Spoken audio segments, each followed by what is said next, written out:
ball? No. No, I got flippers. I was looking away when that happened. Flip. Flip. Yes. Okay. Pretty big. Pretty big. Take a free ball.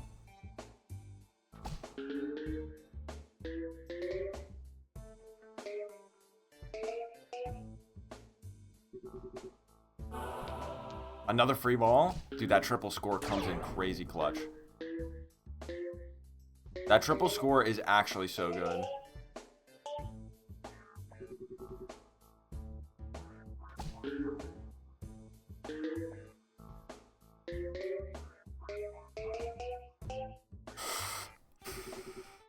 You know, we have plenty of balls. Plenty of balls.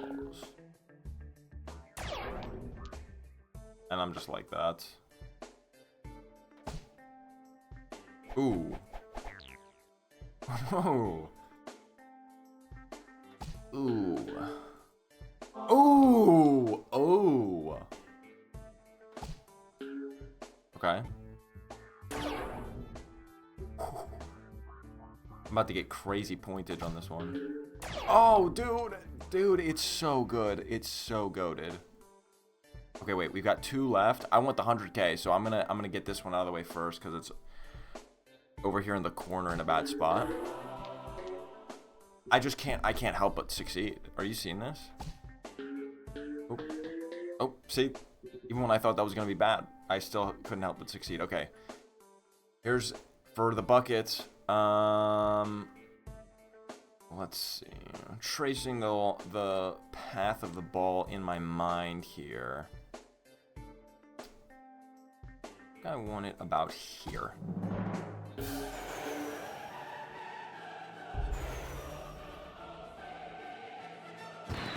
$50K is better than 10K.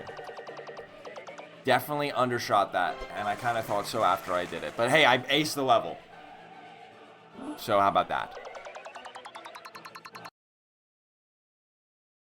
Congrats, 50Kers.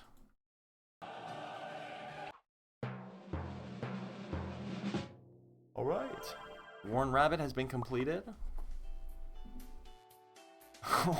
Oh yeah, I made it out of the temple, okay, but now I'm stuck in Ecuador. Okay. Sure. Ooh, next up, Master Who. One of my favorites. He's a rock legend now, like Jimmy Lightning. Whoa. Ever since I was a young owl, I bounced the silver ball. From Manchu down to Texas, I must have played them all. But rockin' is my one dream. I long to just cut loose. If I can tap my Peggle skills, Zen solos I'll produce. Alright, a little poetry. Maybe I'm not envisioning the rock vibe to that. It was a little bit of a dainty poem, honestly, but the power of mindfulness. My special Zen ball seeks order, peace, and limitless scores. It's not just a Zen ball. It's a mindfulness practice that seeks... I forget the things he said.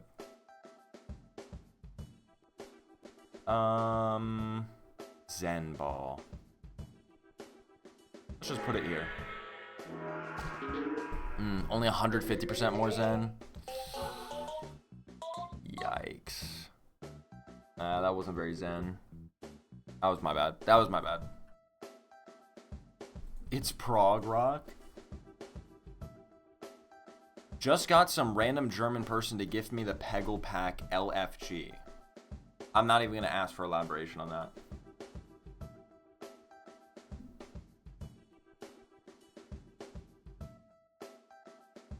You have a fundamental misunderstanding of ricochet mechanics. Okay, there's also such thing as just missing, you know. But thank you.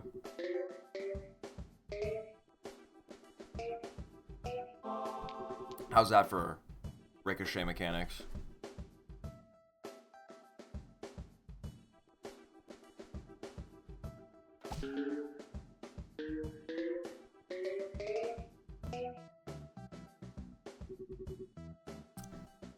I'll have you know that I programmed a ball collision engine actually live on this stream, so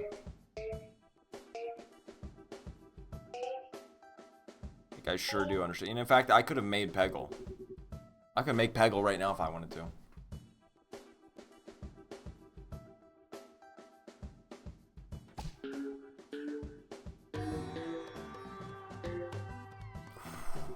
Come on now.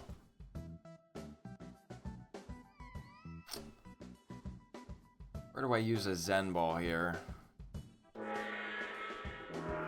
Ooh, maximum Zen achieved. This better be good. Oh. He does it like no one other. He does it like no other.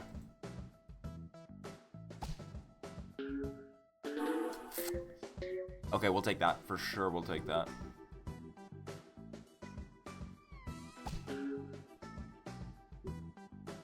I didn't want that. I really didn't want that to happen.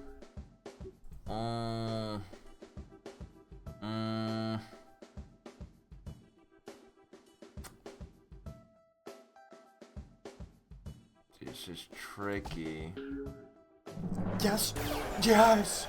I needed that so bad. I was like, there's a small chance that that was gonna happen in my mind, but I really didn't think it would, but it did.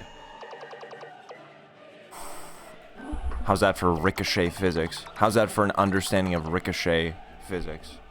Your engine has the same misunderstanding built into it? You're literally wrong. It's literally just physics. I literally used a physics formula. It is built on a physics formula. It is a mathematical calculus. Whatever. I'm getting one guide. Who cares?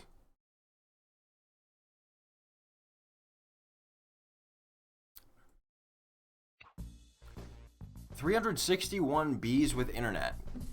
First time chat. Welcome to the stream. It's a cool username. Which bucket? Start gambling. At this point in the meditation, one must rock out utterly.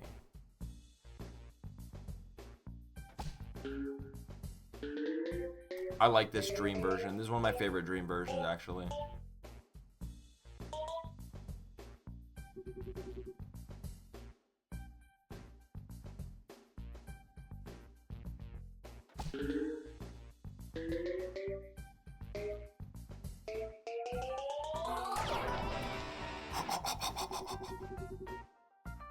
How's that for rocking out?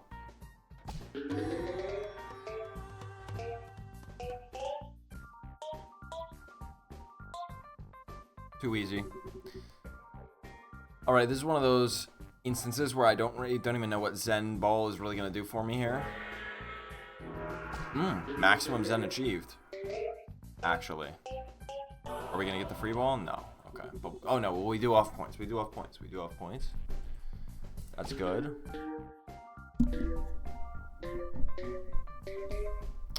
I'm not even sure what I bet on. You bet on the ball landing in the 50K bucket. Hope that helps. No way.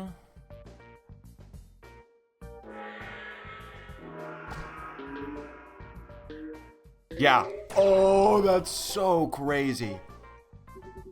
No one does it like the Zen Master. I tell you what. Okay, we're just gonna do a little simple moment here.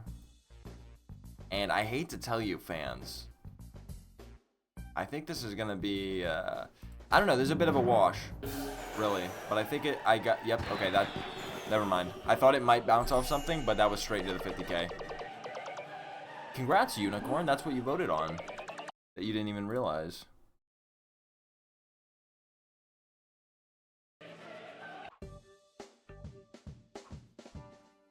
Whoa, what is this?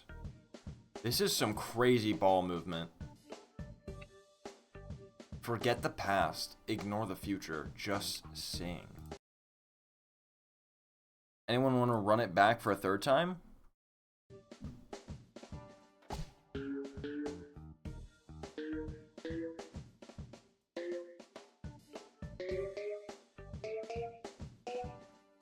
This is a crazy level. This is a different level for sure.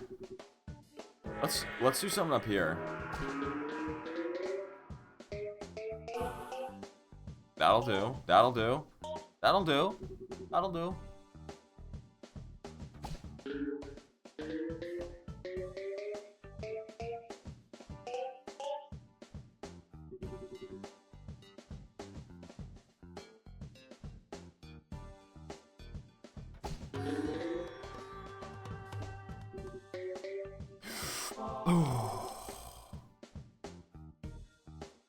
Alright, go crazy, go wild. Maximum Zen. Okay. Not bad, but you know what? This is, honestly, it's not great. We've got 7.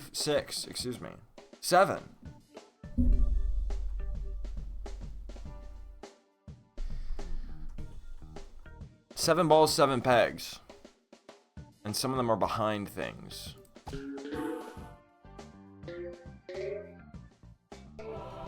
Okay, I got a free ball. Another free ball, and I got 2 and 1 there. This is definitely narrowing the margins for me. Okay, yeah, that actually really turned it around. Should be no problem now. Let's see, we're gonna try to go down from under here, and I think that might just end it. Not much control over where it was going there. That just kind of happened. Sorry. I was a little bit out of my hands.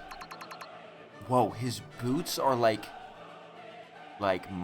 dragon, crocodile, something, but the bottom of them are teeth. That kind of freaks me out, actually. That kind of disturbs me in some kind of way.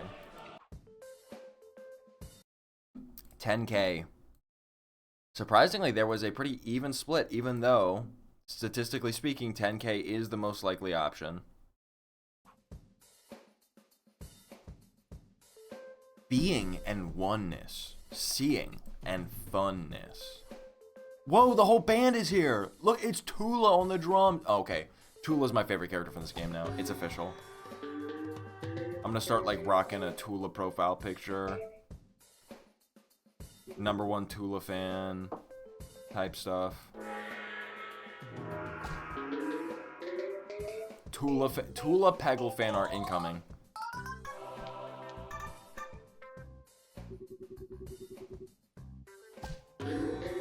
Alright, that was pretty good. This level looks a little tricky, if you ask me. Indeed it does.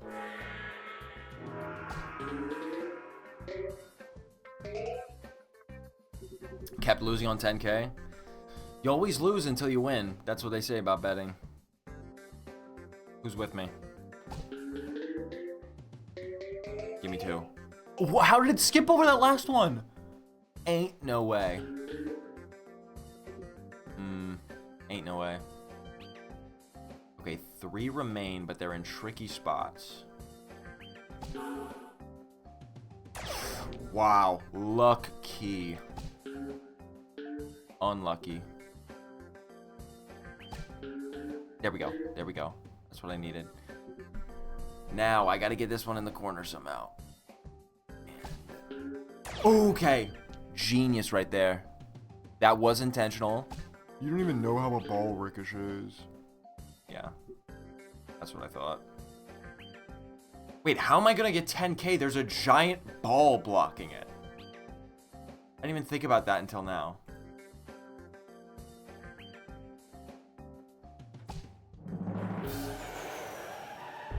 That's crazy. Why? It's completely blocked. That's bogus. But hold on, I think it's gonna be 50K. Whoa! Ball blockage is a serious issue. It's something we need to talk about more.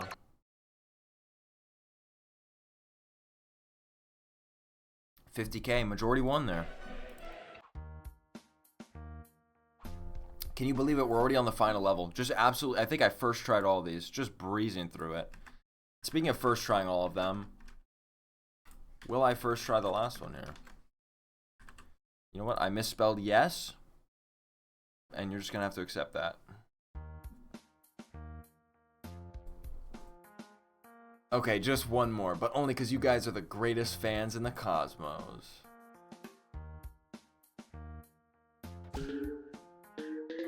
What a crazy level once again, by the way.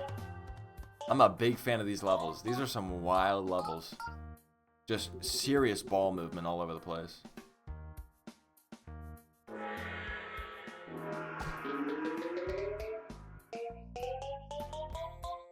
And the perfect levels, they're not brickle levels.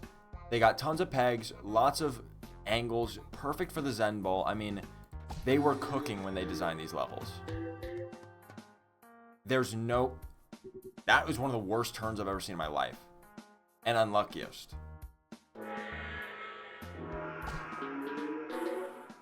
I need the free ball. Okay, good, good, good. Unfortunately, we couldn't get one more. 7 balls. More than 7 pegs.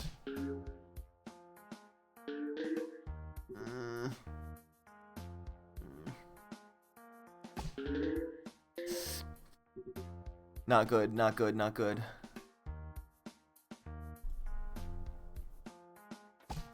Ooh, ass. Needed that big time. Didn't get any orange pegs there, but my goal was to open this one up, and I did that, so. If I can get one more on this. Oh, and it's so close to the free ball, but I didn't get it. Oh. Okay, I'm in a bit of danger here.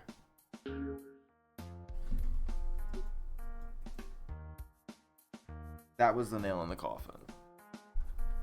That was absolutely the nail in the coffin. I cannot believe that happened.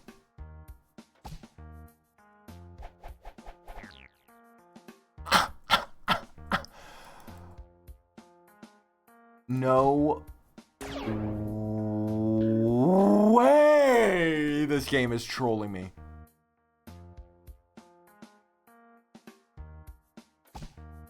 Unbelievable. And it's not over yet. It's not over yet. With luck like that? Come on. Okay. It is in fact over. Unlucky, unlucky, unlucky.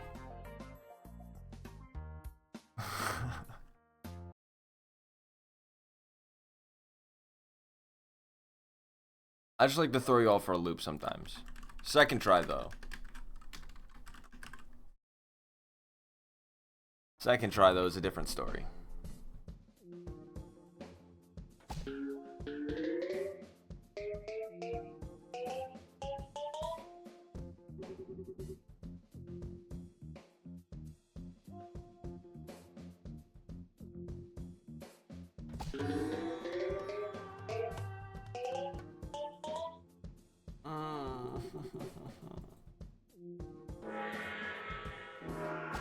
$420% more Zen? Nice. Beautiful. Beautiful. Okay, okay, okay. Not bad. Can I get one more?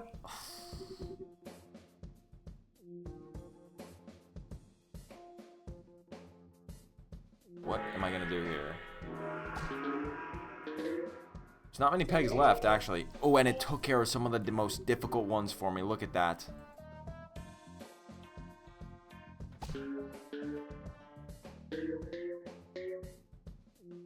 Okay, that's fine. I really just want to get access to this brick here. What I'm gonna do now, we're gonna get one more here. Promise you we're gonna get one more here. There we go. Now we got 3 balls, 5 pegs. It's gonna be... Whoops. As I was saying, it's gonna be no problem.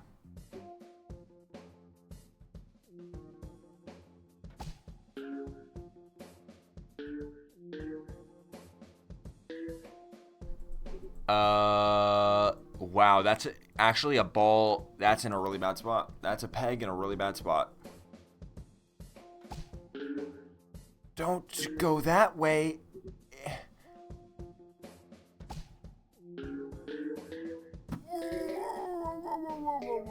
Please, free ball, please.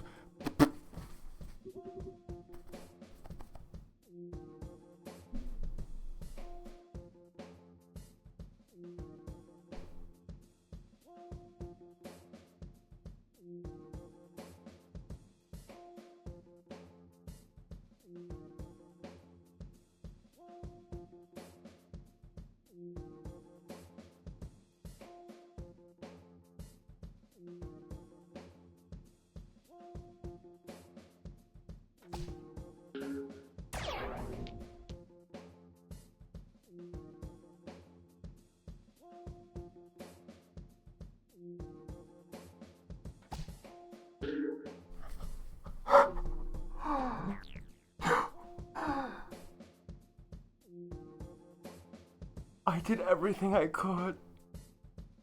I did everything I could. What?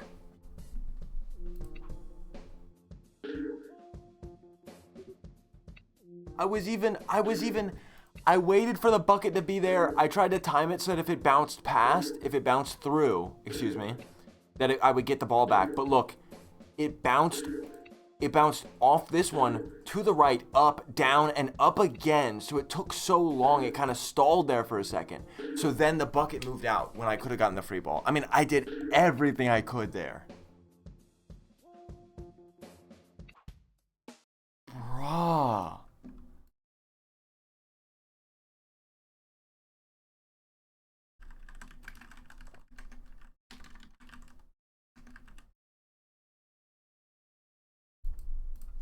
Third try. Man, I was breezing through this one too. I was doing all of them perfectly. And I guess I should have ignored that fact. It's too good to be true. Also, it's literally trolling me with the basket right now, I swear. 10% more Zen? Bro. It was a shot so bad they couldn't even save it. Statements so outlandish.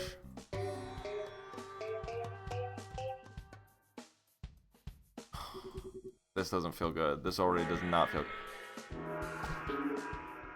I didn't realize I had Zen Ball. I forgot I got Zen Ball. Okay, you know what? That was actually really good though.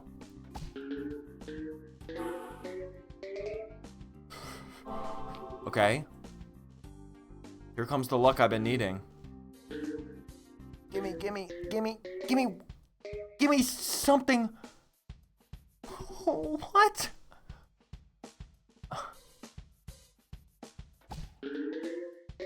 Okay, at least I got that.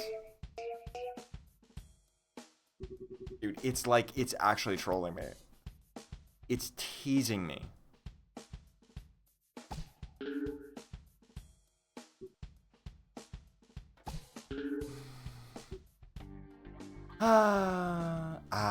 De Gulago. Whoa.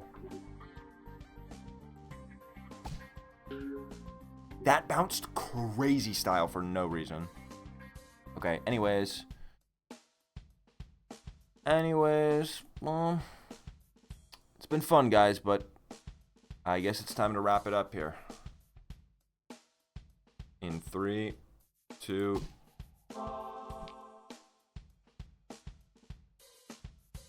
In 3, 2...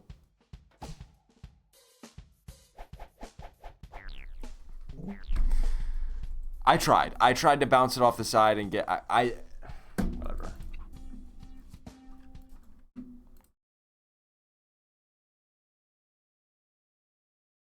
When does it bounce back? See, it's got more and more people are voting no every time.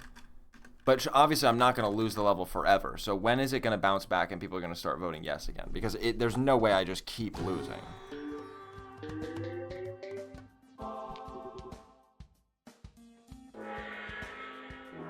In fact, I feel like you have to admit to yourself that it's kind of ridiculous how unlucky I've gotten on this level. In a way. So at what point are you like, okay, the unluckiness is gonna run dry, and it's finally gonna happen?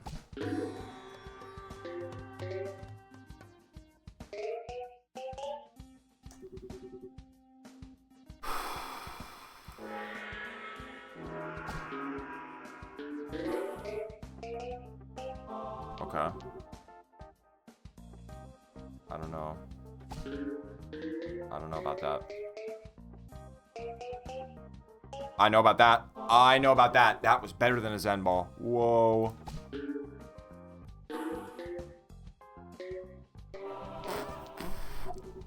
There's the luck. There's the luck. There's the luck.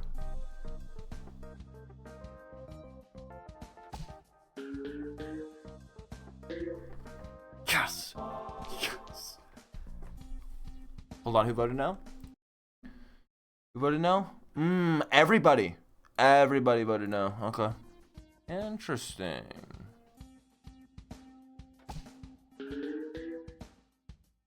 I even cleared those pegs to the beat of the song. Shoo. Shoo. Me sleeping right now at how easy this level is.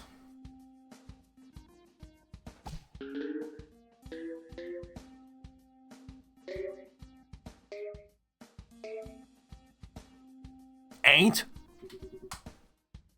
Okay, here we go. Boing. By the way, 100K. Not even opening my... I know it looks like it's going in 10K. Okay, it's going in 10K.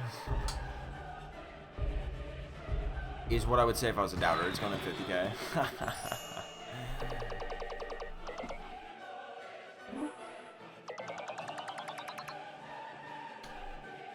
Voting period is too short. I thought you guys had made up your mind. I thought it was just a sort of inbuilt character trait on whether you were a hater or a believer.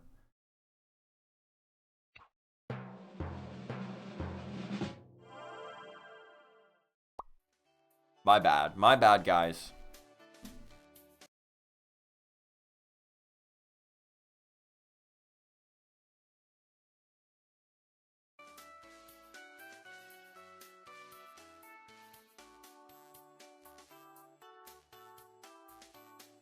My bad.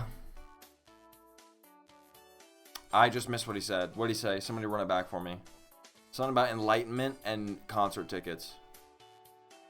Who's this last guy? Wait, they're talking to me. Wait, if you stay here long enough, they start talking.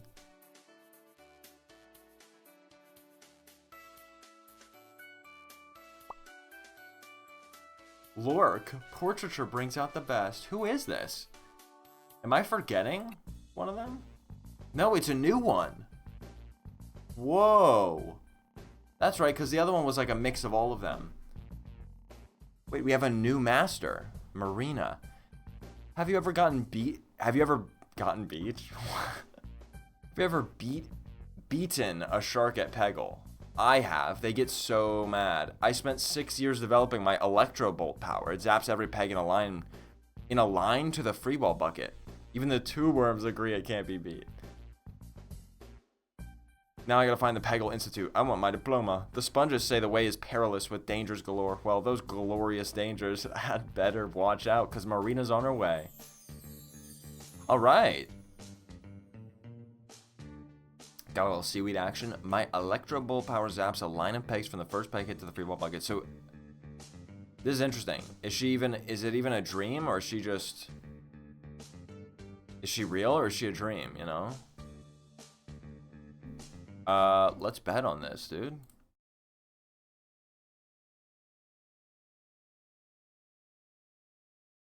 First try with Marina? Wait. Hold on. Hold on. I'm going to cancel it for you. There's 30 seconds. I'm going to cancel. I'm going to do it longer. I'm sorry.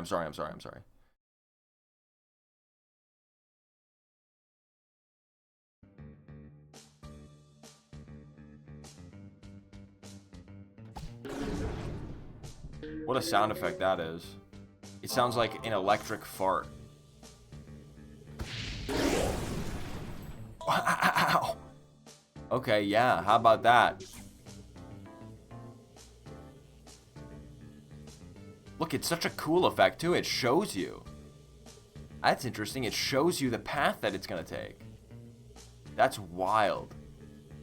Obviously, it's like especially good specifically on a level like this because of how they've set it up, but wowee.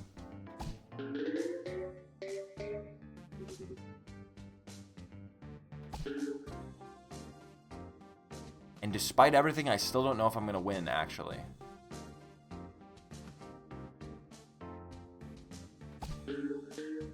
Haven't gotten lucky with any free balls yet. Not looking great for me.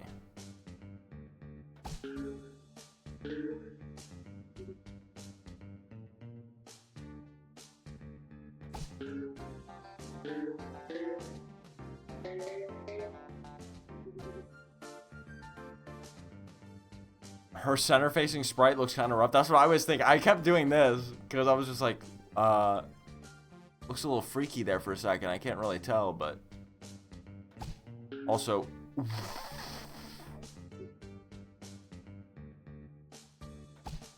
ain't okay. Pro, just trolling me. You know what? I'm not even gonna take any chances. I'm just gonna get rid of this peg first.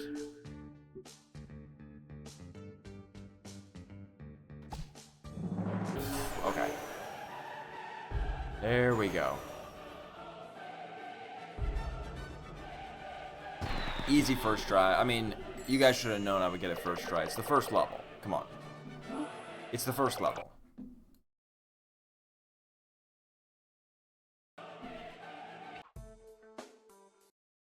Okay, which bucket?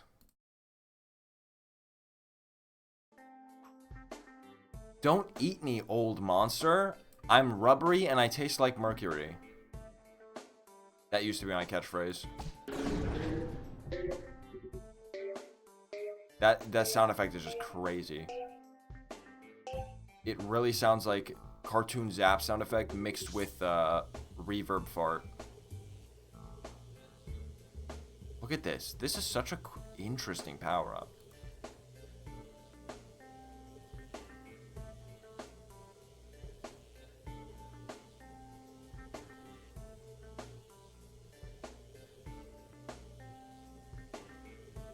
I gotta get the perfect lineup. You guys don't even realize. You don't even know. Here it is.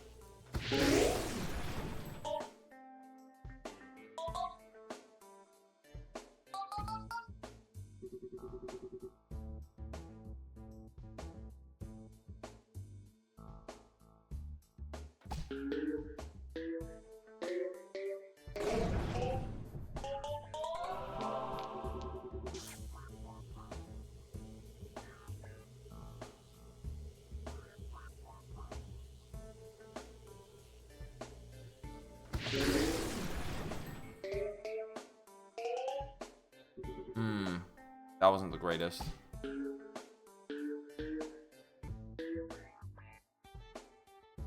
Goal.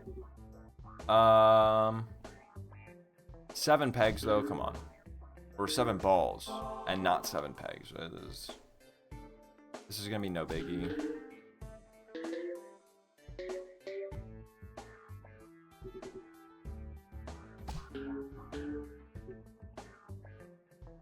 Interesting.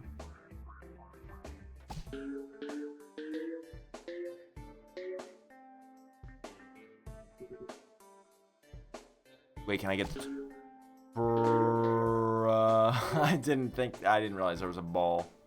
There was a peg flying in front of me. Can I get the 2-in-1? Okay, and then there's another peg. You know what? This is fine, actually, because I'm going to get an easy 100K now. Check this out.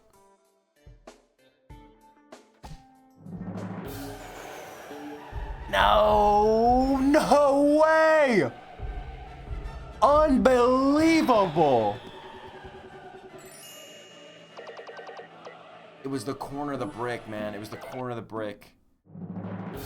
I just hit it too far. But the fact that it bounced out of the 50K is absurd. Dude, it was like in there.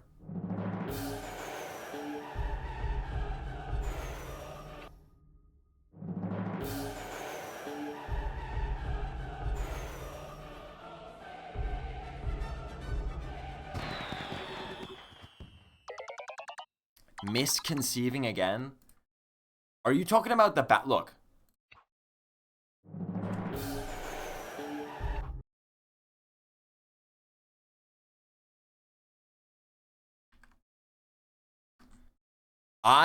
So here's what I'm saying. There's a thing called missing. There's a thing called missing, which is where I accidentally put the ball too far over. So the point at which they collide is right here. And obviously it's hitting this sloped part of the brick, which causes the ball to bounce. The collision occurs here, and it's causing the ball to bounce this way. That is obvious. That is obvious. I understand that. But what I was trying to do was hit it on just the very edge, where if the ball just skimmed past this, then the point of collision is right here. This tangent of collision is right here. The ball would keep going more or less straight. Okay? That's not a misconception. It's called I missed the brick and I hit this plane. I hit this plane of it, which obviously is going to make it bounce this way. I was trying to just barely hit the corner, which would not, like, that's just, you're just wrong. You're just wrong. Anyways, level 2. Oh, wait, congrats 10Kers, I guess. That was crazy that happened. We'll run it back.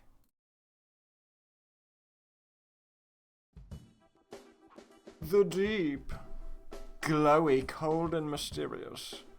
This must be the place. I wonder if she's dreaming. Do you guys think she's dreaming? Dude, that sounds like a fart.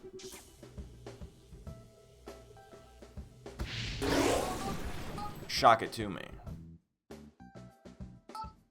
What an interesting ball movement here. Look at the way these pegs are moving.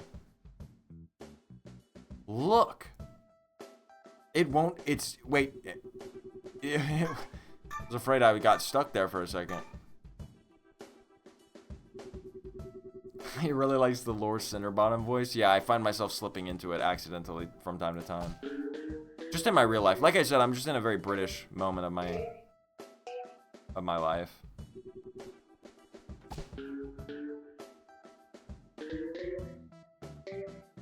Sometimes I just start talking like that.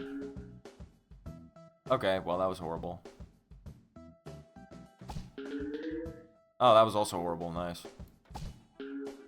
Wow, somehow that was horrible again. Incredible.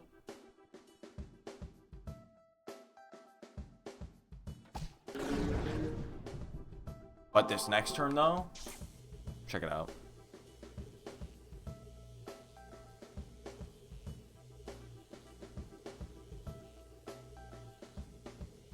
She's a tree octopus? The legendary Northwest Pacific tree octopus?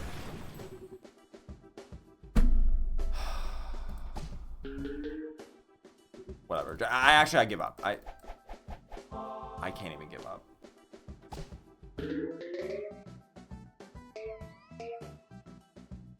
Stupid level, stupid game, stupid everything. Whatever, restart. It's fine. It's all good. It's all good. Just need to lock.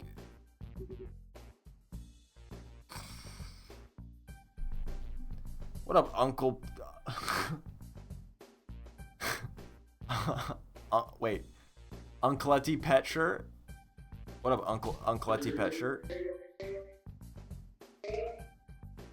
The one and only. I can't hit that green peg to save my life. Gun to my head, I'm dead. I'm dead. Gun to my head, you asked me to hit this green peg, it's over for me. I have wasted a million. You know what? No. You know what? I'll bring it back. I'll bring it back. I'll bring it all back. That's what I'll do. Unbelievable. 24,800 points and I don't get the free ball.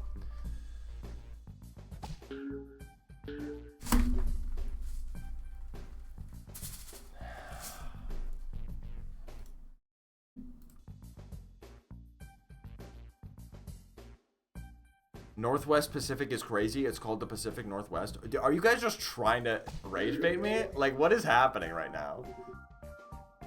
Bro, it's crazy that you mixed up 2 words. Dude, you got them in the wrong order. That's so crazy. Wow. You got the 2 words exactly right, but in the wrong order. Unbelievable mistake.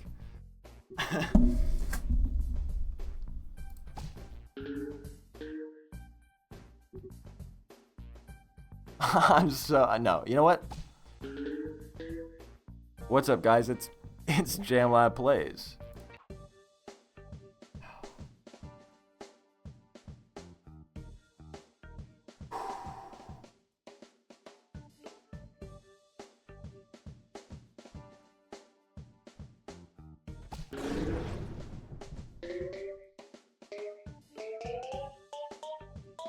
Finally, a good turn.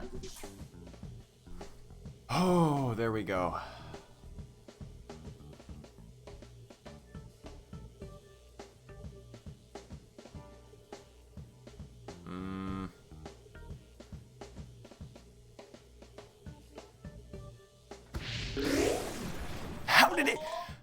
How did it not hit that green peg?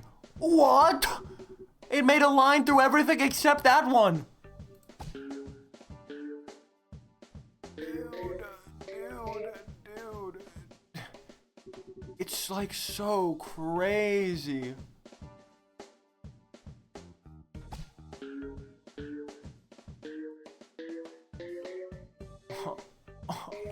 Oh, whoa, okay.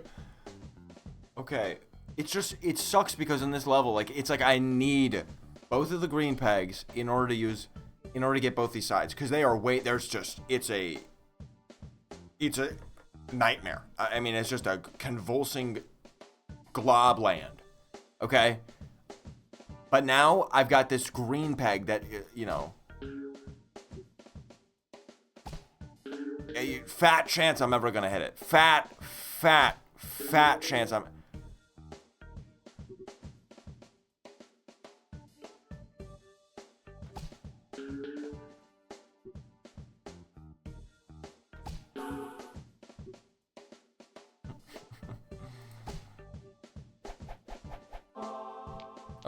Okay.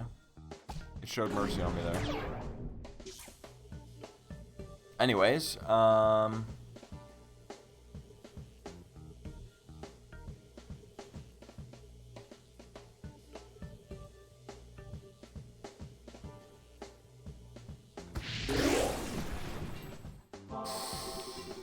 that, like, surprisingly cleared very few, and of course...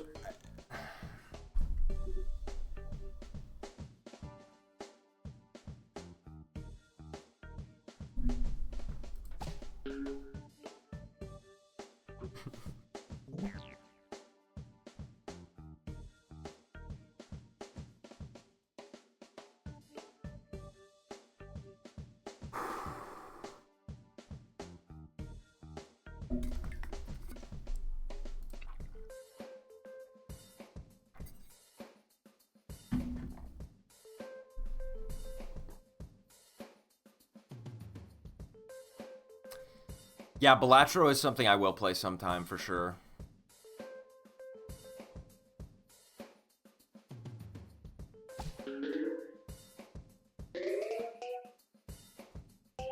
Okay.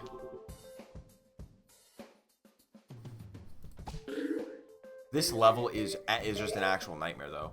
It is, like, precisely designed to be as infuriating as possible.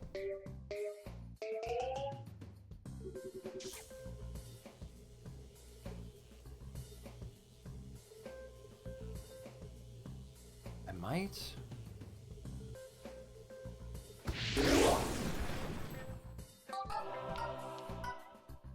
Okay.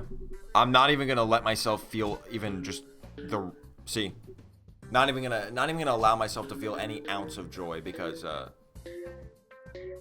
it's so unlikely that anything good will come of this, no matter how positive it may look. But you know. Whatever. And that was an accident, by the way, before I see a chat message about how I don't understand Ricochet.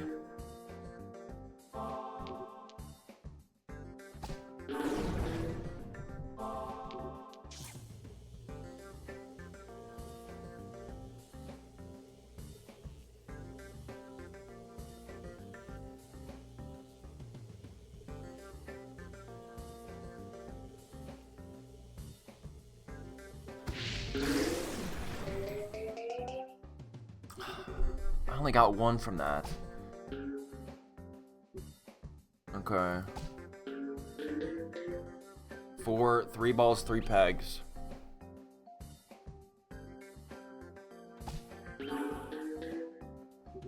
Bro, just couldn't give me the free ball once again. Oh, I needed that so badly.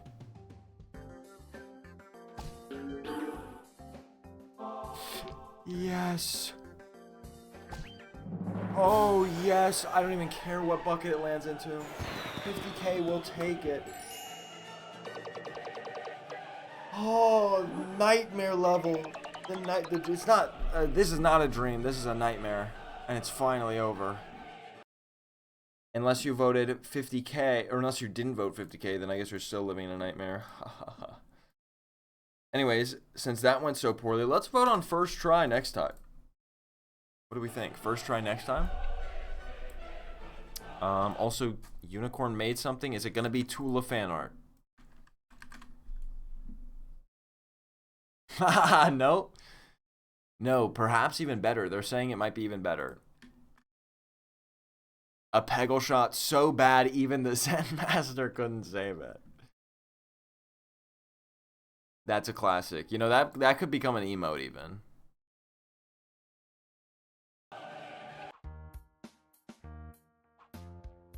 Wait, that Institute-shaped object in the distance. What could it be? It's the Peggle Institute. But guys, it was all a dream. Sorry to burst your bubble. Ooh! How did it slide down? I was trying to get the ultra mega awesome slide.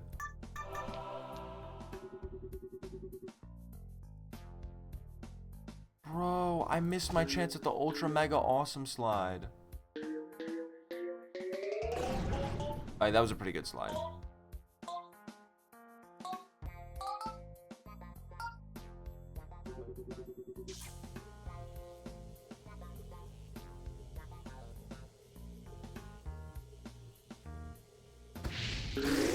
Okay. Got a few pegs there. Okay, that's okay.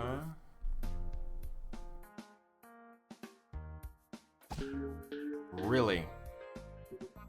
I thought I was gonna get the green peg there, but no. No worries.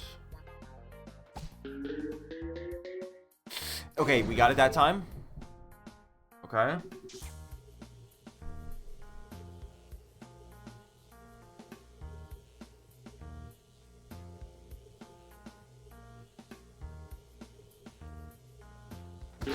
Yes!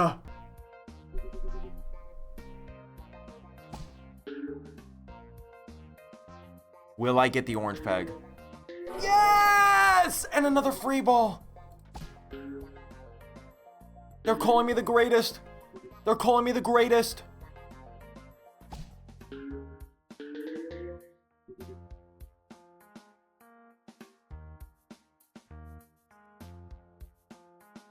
Bro, these need to get out of my way. Here we go.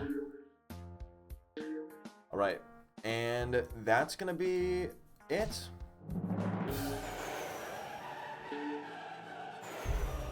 Ew, 10K? Pause.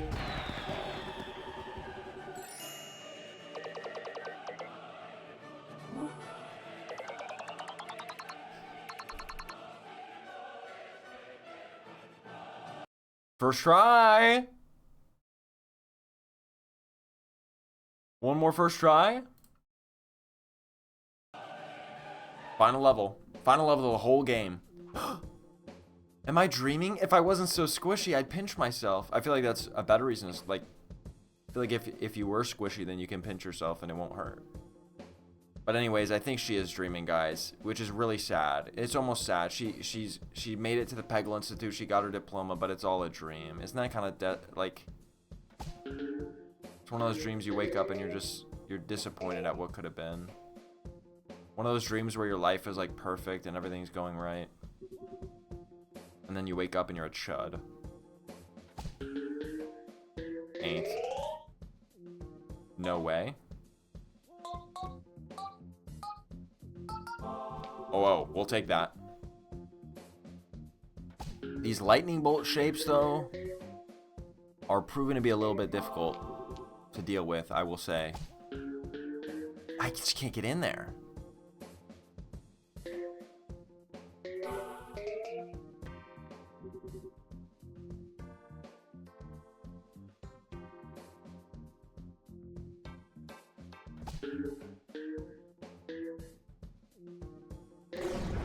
Ooh. Needed that.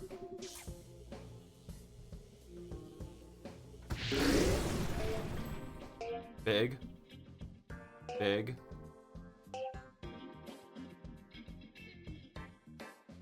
Okay. What am I gonna go for? What am I gonna go for?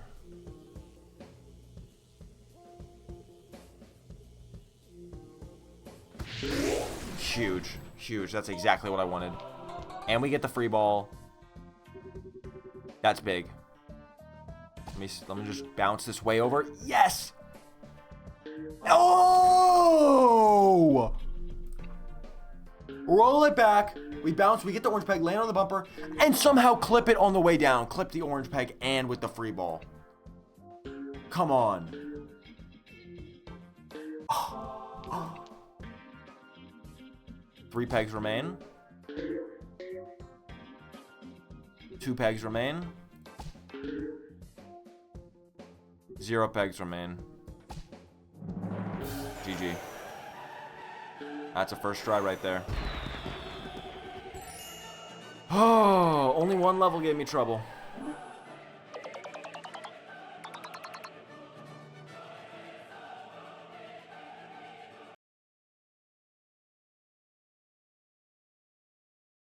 I almost clicked no and gave the points to the no, to the haters, to the doubters. All right, well that's Peggle Nights. I went on and I completed it.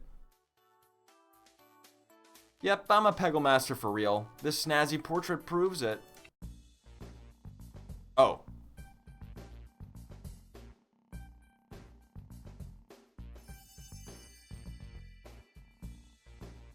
Master levels. Maybe I didn't complete it. The master levels. A new master approach is incredible. Beyond belief. I don't believe it. And just in time, too. Marina, will you help our new students face their toughest challenge yet? The master levels? But they're impossible. You'd have to be the boldest, most insane squid in the sea to even attempt them. Perfect. Pick me. Give me a chance and I'll show you what I can do. Okay, so this is like the last world in the, what's it called? In Peggle 1. Where you get to choose whichever one you want.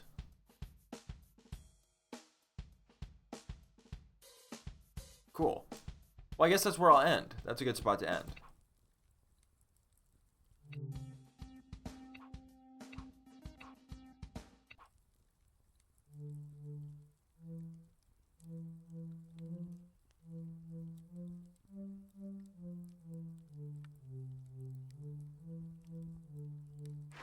I just can't resist doing it. It's too good. And it's not only that. This music here. Oh, it's just so good. Do you think Master Who? Do you think the Zen Master was rocking out and made this? Had to. Stage 12. True, guys. 12's in chat.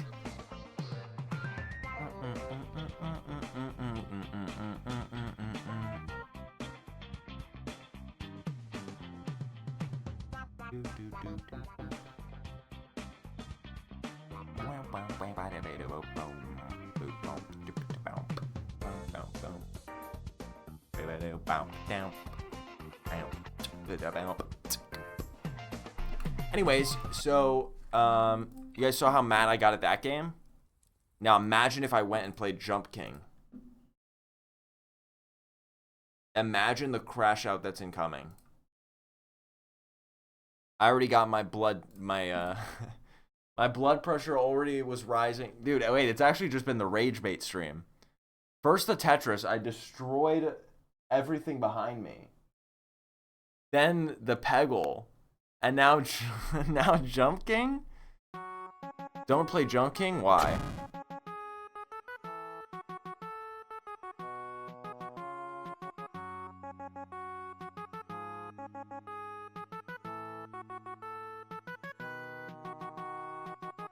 Play it, crash out, crash out. Okay, well, I have to show you guys something.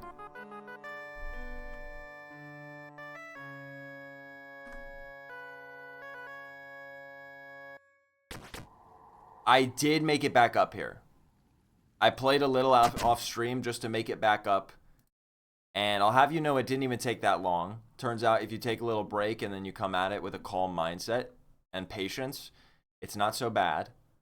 So I did get back up here, and I even practiced a little bit of the next part. I just kept getting back to the farthest jump where I've ever made it before on stream is where I kept failing. So, but I got some practice in on this part, and I think it's going to go well. That's all I'm going to say. And we're going to open live split and run, maybe we'll run a prediction. Maybe I can finish The Lost Frontier in 30 minutes. I think in 30 minutes. I'll do 35 in 35 min. I think I can do it.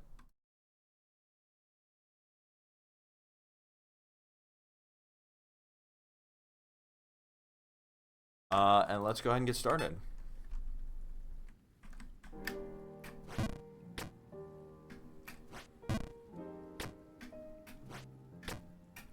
It is unfortunate though. I like have to get warmed up again. You know what I mean? After not playing it for a while, it's like I have to get, because I was absolutely locked in after playing it so much before. But every time I pick up the game after not playing it for a while, I have to like see.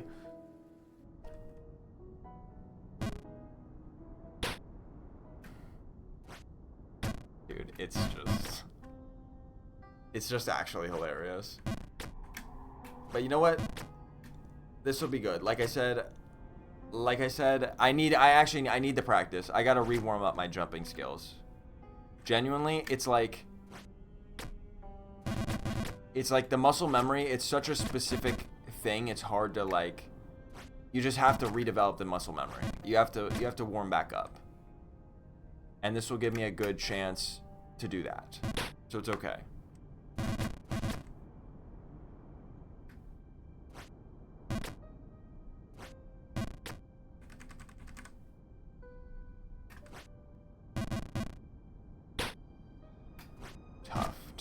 Tough right there.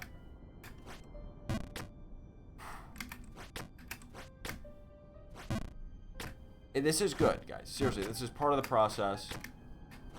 I'll get my fingers warmed up. It'll be good.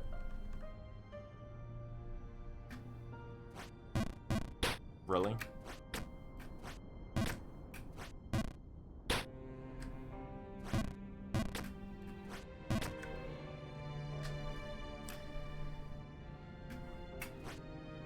Man, I hate that jump. I literally still hate this jump so much. Get me up there. Oh.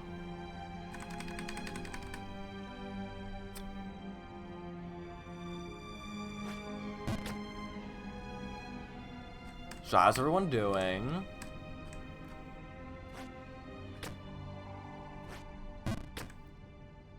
Once I get this jump, it'll be like that. That'll be what I need. Ooh, really? Crazy.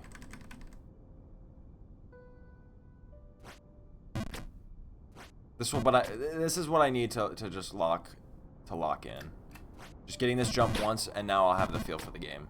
Trust me.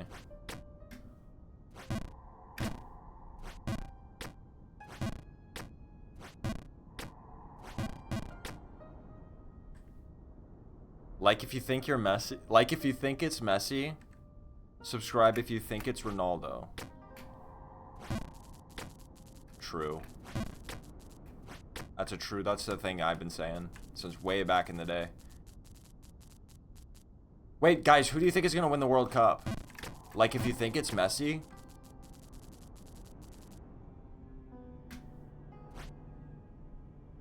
Subscribe if you think it's Ronaldo.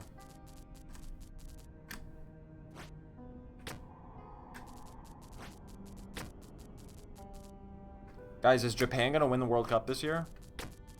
Is this the time for believers? Okay, check this out. No worries.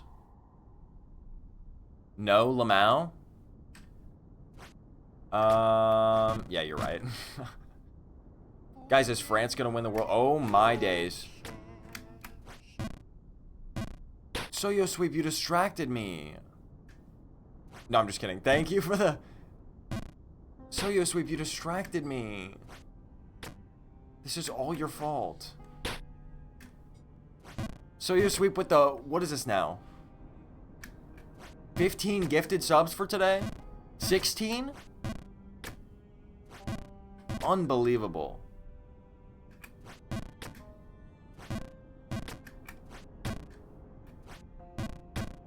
Wait, but you subscribed, so you think it's Ronaldo. Thank you so much, Soyo. A.K.A. Zatsita. Wait, who do you guys actually... Who are you guys picking for the World Cup? Oh, wait, none of you care. I forgot. This is a Jam Lab stream. Nobody watches sports. I'm gonna foster a community that enjoys the greatest sport on earth, football.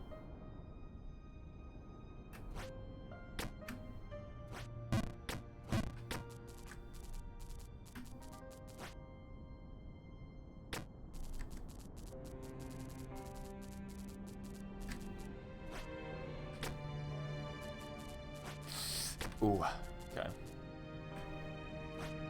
Personally, I think France is gonna win. Watching them play, watching how they played last cup, they just have like some of the all-time goats. I mean, they're just their offense, their attacking power. Wow, okay. No, sure. Oh, sure, no. Oh yeah, no big deal. No big deal. For sure, man, for sure. So hey, what was the point of me doing all of that off stream? What was the point of me getting up there? That's really funny.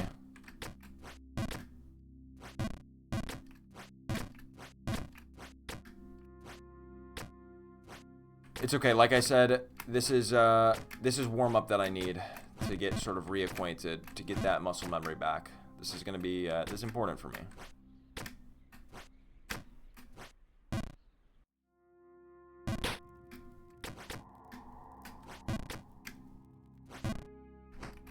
Not back in the dungeon. We are not back in the dungeon.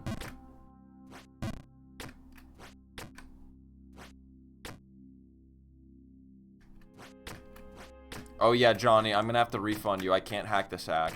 My knee, guys, is feeling better. Which I think means all I have to do is, instead of like last time, as soon as it started feeling better, I started playing hacky sack and stuff. I think what I should do is just... Once it starts feeling better, but like it's still sore, you know, it's always still felt sore. It's ached a bit. The joint has never gone fully back to normal. I think I just have to, unfortunately, not do stuff like that for a while and really let it recover. I think that's probably what a doctor would tell you. Brother, there is actually... Okay, thank God that I fell only there. I think I just need to like actually give it a rest for a while, which is sad. It truly is a major bummer for me. But I think that's what I must do.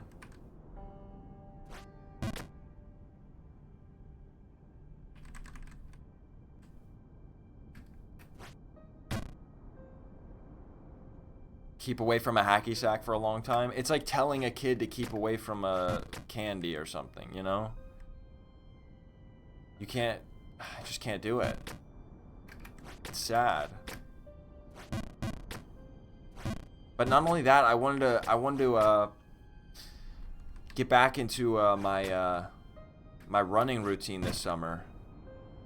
Which, you know what? Maybe it's fine because it's so unbelievably hot. That also sounds like a miserable idea, but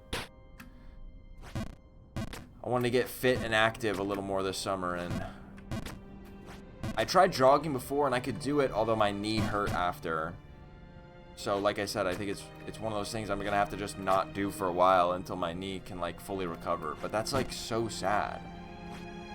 But I say this, and there's people with way more severe injuries that have to go through that for even longer. So it's just it's a hard thing to deal with when you have an injury like that and you just kind of are forced to be out of commission for so long. And like I said, I mean, mine's not even that bad. I don't have that much to complain about. No.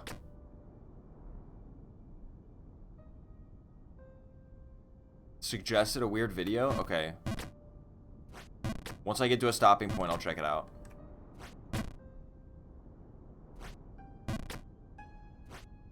What's a live stream? Nice. Dude, I jumped too high. I knew I did it. Why did I do that? Running is very hard on the knees. Yeah, it is. Swimming for sure. And my apartment complex has a pool. So I definitely should do some swimming. That actually might be nice.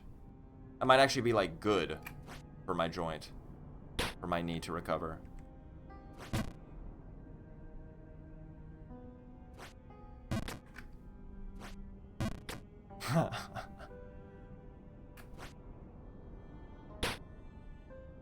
They aren't live right now? Oh. Well, then I guess there's nothing for me to look at. Dude. Oh.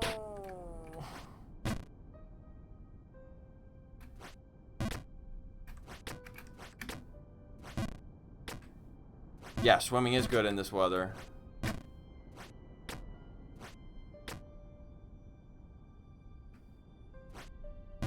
I'll take up swimming, guys. I'll take up swimming. It's good exercise, really.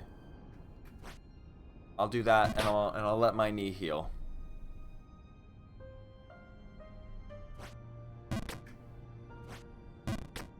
Swimming is all good good all year round, guys. Do we realize who's giving me advice on my knee right now? Literal username Dicky Knee that you can't even like. This is scripted. That was too far again. Why can't I get that jump anymore? Dude, I knew I should have never stopped playing this game, even for a moment. I should have never even slept. I should have never. When I take a break, I have to regain all my skill. I have to regain all the muscle memory.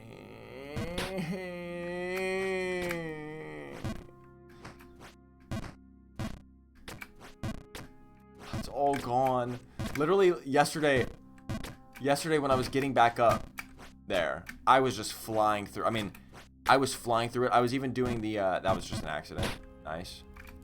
I was flying through it. I was doing the really hard parts at the end, like the farthest I'd ever been. I was doing those like flawlessly over and over. Of course, I made it to the one jump that I kept failing at, but I was like locked in, and it's crazy how it just all goes away when you stop playing for even a little bit, because it's just so much memory to it.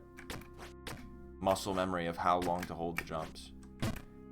Because there's no indication. I mean, I guess maybe a strategy could be like to like come up with a way of counting to like roughly time your jumps, but there's no like power indicator of how high you're jumping. It is a complete just almost like a rhythmic thing. You just have to be able to tell in your head somehow how long you've held down a key for. It's such a difficult skill to hone in the first place, and then I'm going all the way down. Oh, barely. That was so close.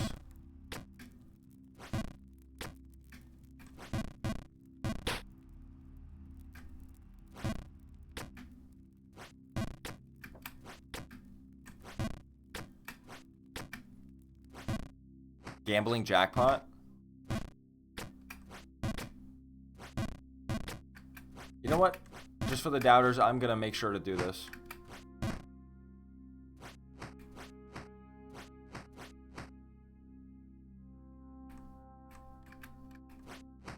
Okay.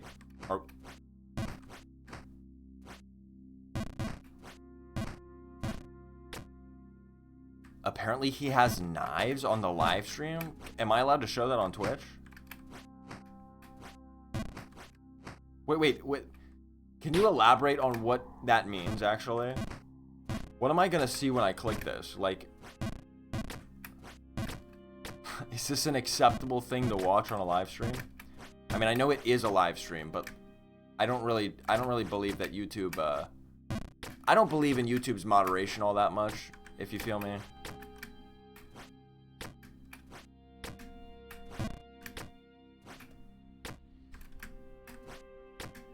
Okay.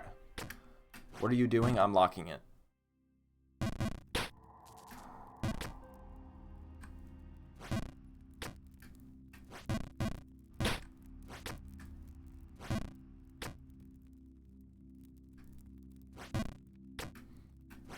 Yeah, I'm not a big fan of submerging my head underwater, personally.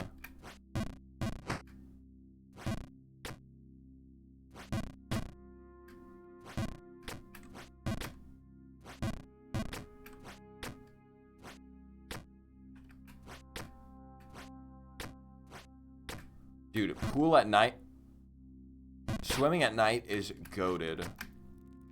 Swimming at night is one of those things that makes you really feel alive, you know?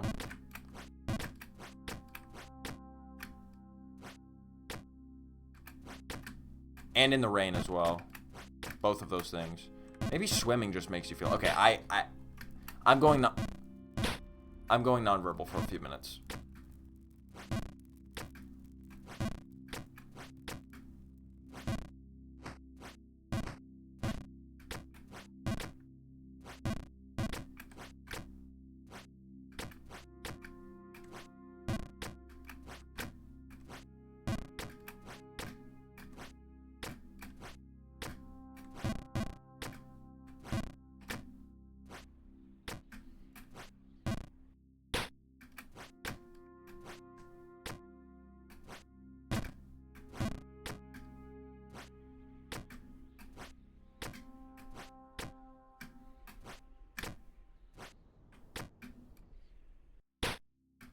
There's no way I just walked off.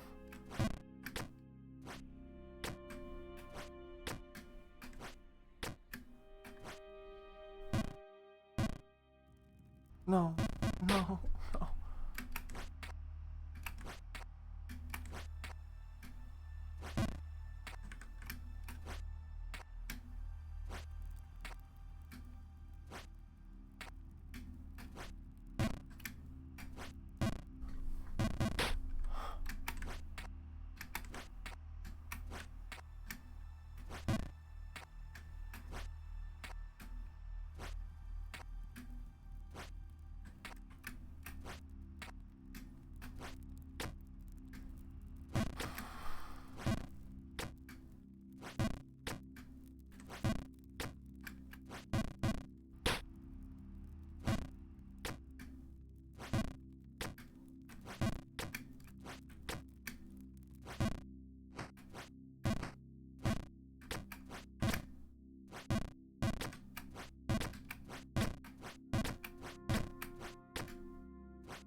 I've got it down. I've got it down now. I've got it on lock. I have it absolutely on lock now.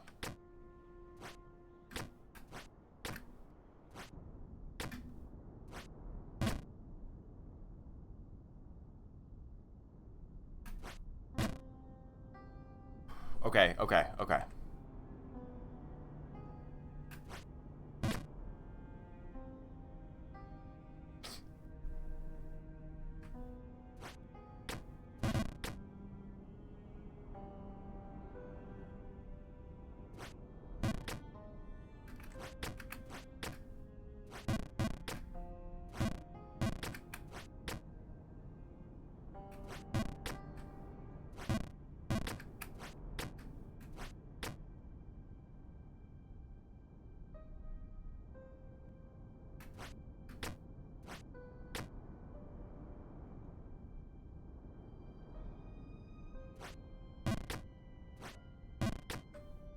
Let me hit this. Yup, yup. Hold on. Hold on.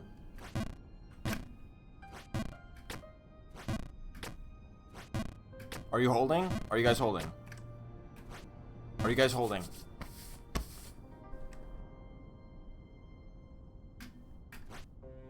Uh-huh, uh-huh. No, get up there. Okay. Okay. Hold.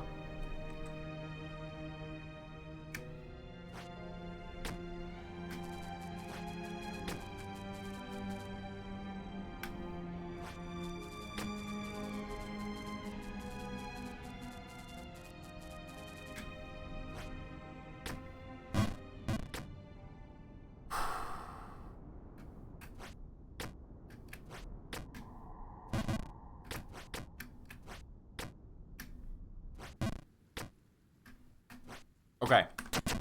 Now I'll watch your thing.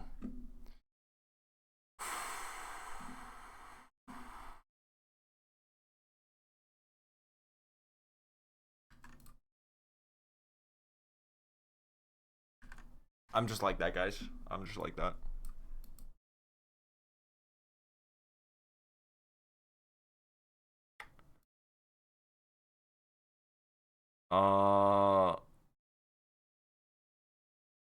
Metal complex.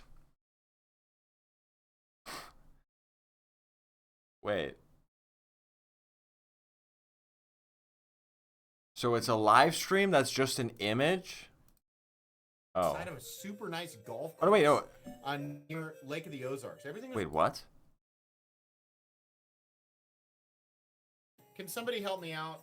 What's the name of this? Okay, no, he is showing his knives. It's like, it starts with a T. It's like, it's super weird. Forever Steel... something. I think that is just a knife fan. Somebody will name it. He's got almost 1 million subscribers.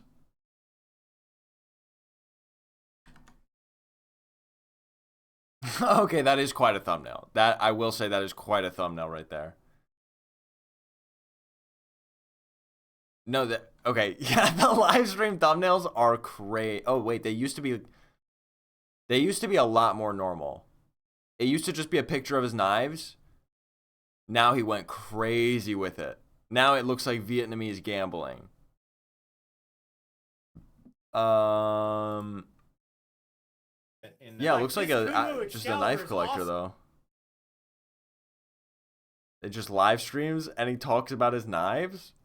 And that's all. Does he ever run out of knives? Like, how do you keep live streaming this many times? Like, dude. Maybe I think he's just telling stories, and occasionally he picks up a knife. I'm waiting for exactly the right one to come along.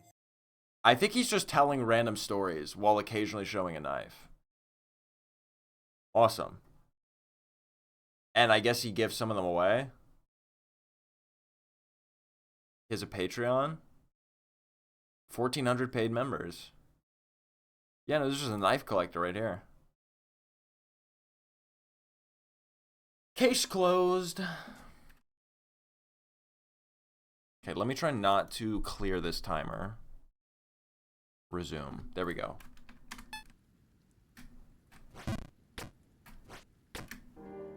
Now, I just have 15 minutes to do this whole level up here. But that's okay. Does he have a gazillion affiliate links? Absolutely. Every unboxing channel, any kind of tech channel, anything like that, their descriptions are just like, here's the camera I used. Here's the camera I used 2 years ago. Here's the monitor I used for my left monitor. Here's the monitor I used for my right monitor. Here's my keyboard when I'm typing. Here's my keyboard when I'm gaming. You know what I mean?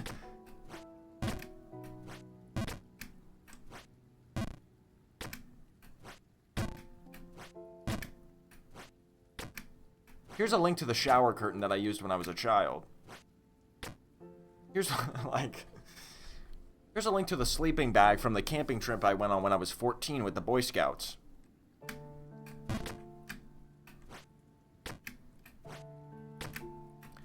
By the way, JamLab still got it.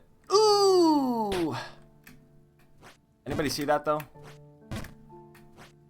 They're saying JamLab might still have it.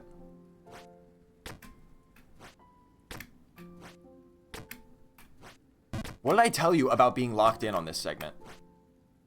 Okay, a little too far. A little too far. But I like this part because there's no wind. There's no wind. There's none of those shenanigans. It's a nice part to just practice your jumping, and it really gets you warmed up. And I tell you what, I was warmed up after doing this.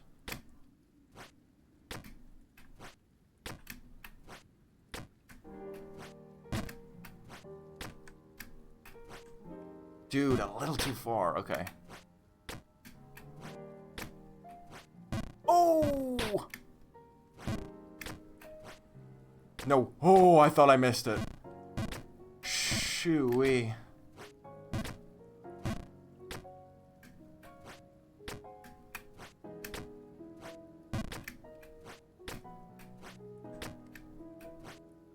Here's the bath water I used. Oh, that's a different type of creator.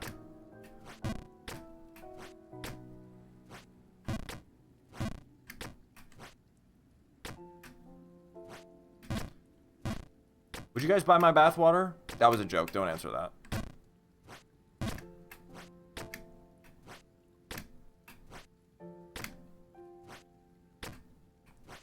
Okay, I am kind of nasty with it. Are you seeing this? I'm in it. I'm in it. I'm in it. I'm in it. I'm in it. I'm in it. Okay, maybe I'm out. Maybe I'm out. Maybe I'm out. Hold on. Don't get too ahead of yourselves.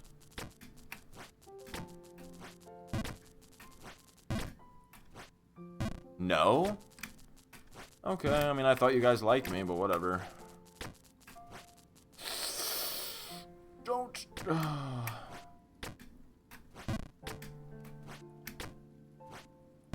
Depends on price. There we go. Hey, Dickie Nee, would you buy my used swimming pool water? My knee restoring swimming pool water. You seem like a connoisseur.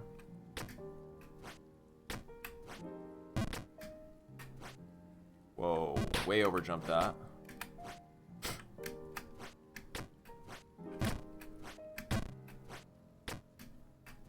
Underjumped, underjumped.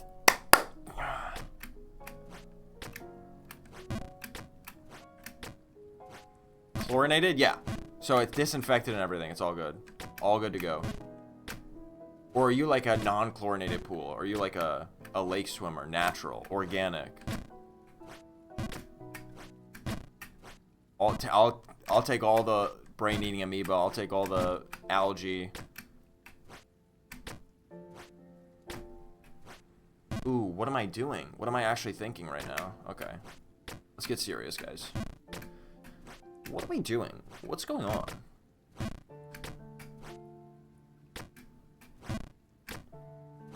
Must be chlorinated? Okay, I didn't know if there was like vegan equivalents of swimming pool enthusiasts. Wait, aren't there vegans who are against killing microbes? I mean, like, in the very fringes, obviously, but... Dude... Dude, what am I thinking? Don't send me all the way down.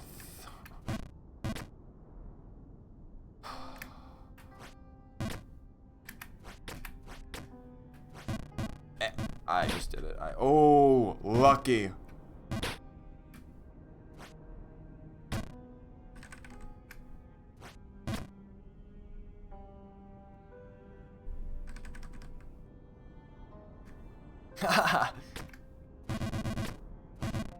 I think we kill microbes every single day. Well, yeah, it's like tell a vegan about like how microbes live in our bodies. You know what? We're doing a service to microbes every day. We have a symbiotic relationship with microbes, you know? I feel like we're like chill.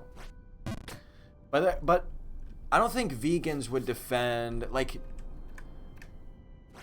are vegans mad about like killing mosquitoes and stuff like that, or like, you know, things that and when we talk about mosquitoes, like, yeah, maybe we think of them as a nuisance, but they like malaria and like, what is it? Yellow River Nile fever. What's it called? I'm talking about like insects can be vectors for serious diseases that are like major problems in the world. And surely there's no one who like advocates that like we need to save those, or like that there's a moral issue with killing them, right? West Nile virus, yes, thank you.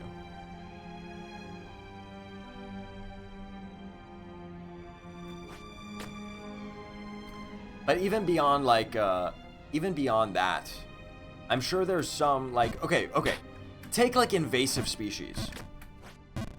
Invasive animal species. We, like, have to kill those. Like those types of snails where they say where if you see those snail eggs that you should crush them because it's an invasive species of snails that's like legitimately bad for the ecosystem.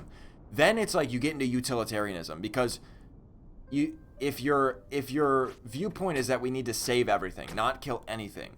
But what if some things are killing other things?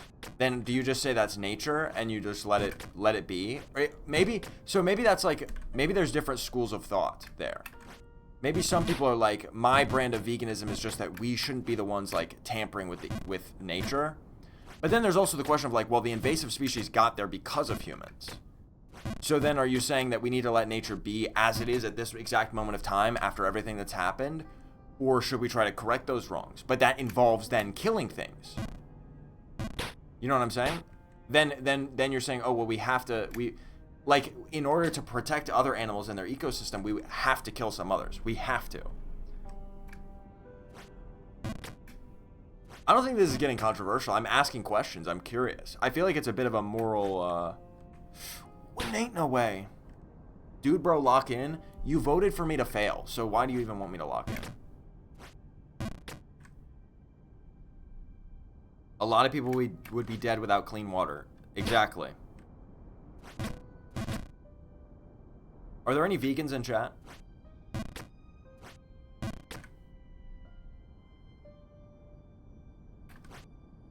Dude,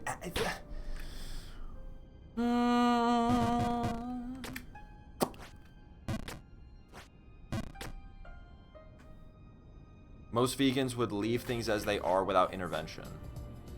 Mallory, welcome. Thank you for the sub. That's the vibe I get. It's kind of like vegans are like just anti-interventionist. There's no way I can't make this jump. But then it really does beg the question, if your stated goal in being anti-interventionist is to, you know, help the animals, basically, then you do have to ask yourself, is that not counterintuitive in the case of some animals that are legitimately bad for the environment and disrupt the ecosystem and kill other animals? Like, I know that it's the most classic thing ever of where people be like, oh, you're vegan, but did you know that animals kill each other in the wild? Yeah, that's stupid. That's not what I'm saying. That's not the point of veganism.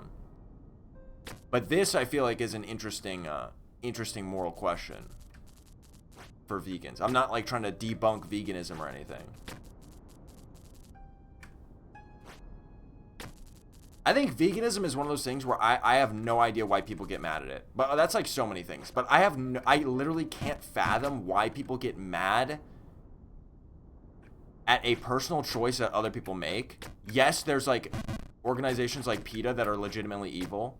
That's different. But like getting mad on an individual level of someone who chooses not to eat animals, it's like, what are you getting mad at? It's like getting mad at somebody else for not having the same favorite game as you. You know, it's like, oh, your favorite movie is XYZ? Unbelievable. I live my life differently than yours? Wow, I genuinely hate you now. Okay?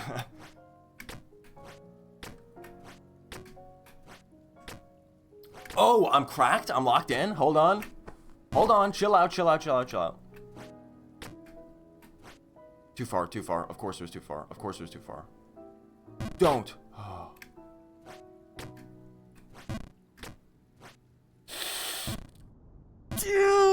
Dude.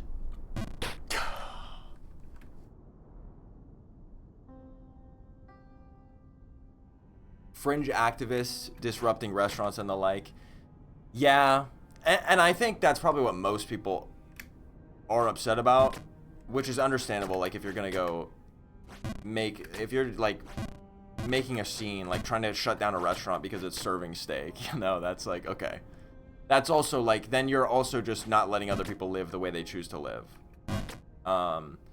Of course, I understand. I guess some vegans genuinely believe that you are evil, like you are a murderer if you eat animals. I don't think that that's something that can be objectively stated. Like, I just personally don't believe that that's a black and white thing that you can say. Like, you're a murderer if you kill humans. I think that's pretty much black and white. But I don't think there's a black and white moral judgment on, like, killing and eating animals. Because to say that, you're saying that like all other animals are evil, because they do that naturally as well, carnivores and omnivores. And so like that, to me, that's like a very hard position to defend for the fringe vegans that believe that. Okay, 3 minutes. Wait, let me lock in. 3 minutes left in the chat. You gotta be kidding me. I cut back my meat consumption a few years ago, but especially because I am part cow now. Part cow? What does that mean? So, my girlfriend doesn't eat beef, or stopped eating beef.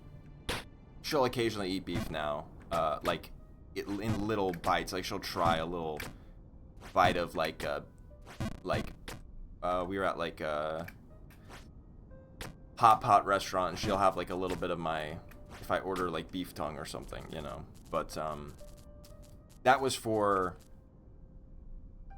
kind of like the issues with the beef industry and how bad it is for the environment, or like I should say inefficient in terms of how much land usage and all that. And that I totally understand. In fact, that's the thing I understand the most. Like the vegan perspective being it being like I'm gonna fall here. It's just unbelievable. It's just unbelievable. Especially it being like for the environment type of thing, that I understand. I don't, like I said, I'm not gonna gatekeep other people's opinions and say that I think that it's ridiculous to think that like killing animals is inherently wrong. But I do find it hard to understand, because it's like, well, if you love animals so much, other animals do kill animals. But I know that's like the thing that anti-vegan people say to justify hating vegans, but I don't hate vegans. I'm just saying, I personally could get behind veganism from an environmental standpoint, but not the other. Personally, that's my views on it. Anyways, 1 minute left to win, and hold on. Get ready for this lock-in. Tell them the eyeball story? Wait, hold on. How did that come up? Oh, I'll tell you the eyeball story. Wait, yeah, I'm part cow. Wait! There's no way that's happening to me. Okay, lucky place to fall. Guys, one time in high school, middle school. One time in middle school, we had to dissect a cow eyeball, and I was wearing glasses, because I wear glasses, and at the time I didn't have contacts.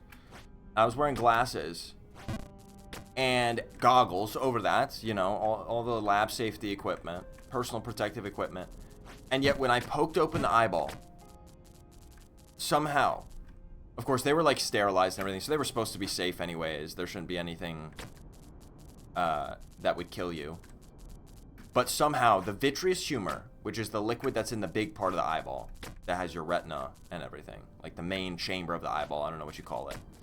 Somehow, when I popped open the eyeball, it flew over top both my glasses and my goggles, which you might ask why goggles aren't like skin tight to your face, but this was middle school and they just had like some terrible whatever was, you know, the school had from 2 decades ago that barely fit anybody's face.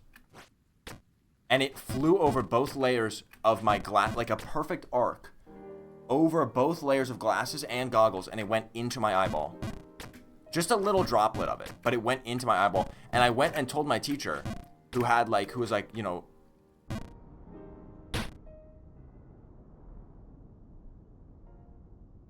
had the eye wash station ready and everything. We're in the science classroom, so there's like there's the sink that has the special eye wash faucets that like point up.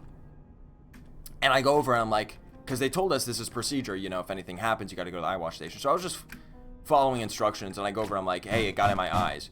And my teacher just looked at me like I was stupid. Like I was the stupidest, you know, like I was pranking her. Which you guys might think, based on my character, that you know me as. This is just unbelievable, by the way. You might think it's reasonable to think I'm pranking, but at this time, this was in 6th grade, I was like not that type of person. I was pretty shy, I was pretty reserved, I was a, you know, I was a smart kid, I followed the rules. But she just looked at me with the glasses and goggles on and thought I was joking, I guess, because like how does that happen, that it gets in my eye with literally double layer of eyewear protection? But I was like, it did. I don't know what you want me to tell you. It went in my eye. Like, I don't know. I can't make that up. You feel something go in your eye. I'm not lying. But she just like looked so like I was just making it up. What is happening? Like I was just telling stories, fibbing. And she just like reluctantly opened the eye wash station. She was like kind of like, she was not taking it seriously, which is like fine. Because like I said, they told us that the eyeballs were sterilized and everything. So that realistically, there shouldn't have been any danger anyways. It was just a little droplet. But man, I was like, wow, you gotta be kidding me. Like, I don't know. I was just like, what? I know it seems crazy, but I got cow eyeball juice in my eye. We did an eye fluid transplant. Now let me back read a little bit. Hold on, let me back read a little bit because I missed some previous conversation. My heart valve is made from bovine heart tissue? That's crazy lore drop. Wait, you had like heart surgery and they used cow tissue? That is wild lore drop. That is really cool. That's kind of that's like one of those 2 truths and a lie, like fun facts that you can win every game with. In Buddhism, it's frowned upon killing living organisms due to the morals and whatever. As a Buddhist myself, I see killing invasive organisms as something that is sad and bad, but if you don't do it, you're killing more organisms. Okay, that's an interesting perspective then. That was the question I was wondering. It's like a utilitarian. It's like which outcome leads to the greatest overall. You have to kill some to save others, you know? But it is a bit of a predicament. A lot of vegans also oppose humans using animals as tools, like horse riding guide dogs, medical testing and like definitely testing like products like shampoo and makeup. I think that stuff is stupid. I think that's wrong. I do think that's animal abuse. Full stop. I think that shouldn't be. I think that should be illegal. To some extent, research on animals I think is okay if it's done to a same ethical standard as it is with humans, and it's research that is done for the sake, like for animals' health, like researching something about dogs to help dogs live better or whatever, you know, better food for dogs or whatever. Horse riding, I think that's, see, the thing is like with domesticated animals, and horses like are essentially domesticated animals, like there's domestic horses. I feel like they have evolved, like they want to be ridden. And like domestic dogs, you can't let a domestic dog go out in the wild. It's going to die. So stuff like that, I feel like that to me is not a problem. Maybe we can talk about it's a problem that we got to the point where we have dogs like pugs that are so domesticated and inbred and messed up that they can't survive on their own. But now that they exist and are alive, it's like, I don't have a problem with that. I feel like that's not like I feel like horses enjoy being ridden. Maybe I'm wrong. I'm not like a horse guy, but I feel like horses, like they accept that as like their role to some extent. Like how a lot of dogs, like retrievers, are just so friendly. They love being pets. Like it makes them happy to be a pet. You know what I mean? This conversation stemmed from selling bathwater. So true. Anyways, I think I'm mostly caught up on the combo. Yeah, I did get eye in my eye. Oh, here, I gotta reward the doubters. I really messed this one up, guys. I spent most of that time just failing over and over and getting back up, unfortunately. But what if we restart the time? Or let's not restart the timer, but we'll go for a total 1 hour. How about 1 hour total?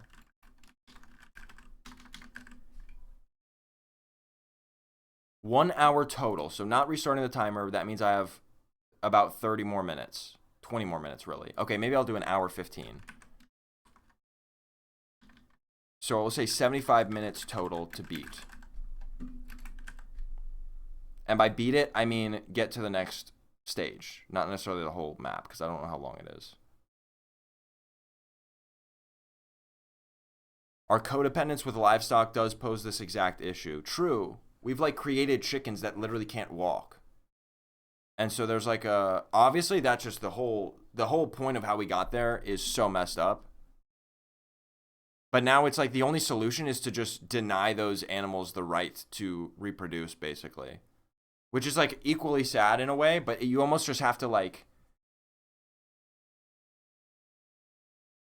I feel like you just have to like stop breeding pugs, you know? You just have to stop breeding chickens that are so fat that they can't walk. But then is that like almost a form of eugenics of like saying we have to eliminate those from the gene pool? But at the same time, it's like, well, we caused it in the first place. It's like we did eugenics in a way. We did artificial selection of genes to get it to that point. So then that's like a whole nother moral predicament.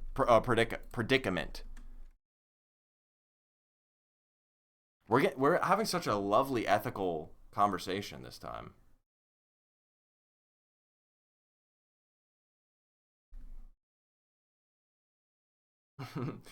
Yeah, we're both part cow.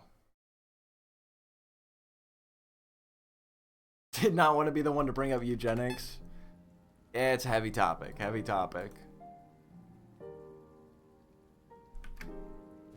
But anyways, Jump King.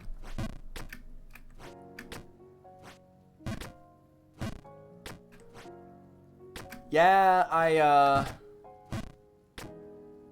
I was on a debate team, ethics debate team in high school. Captain, actually. Could you tell?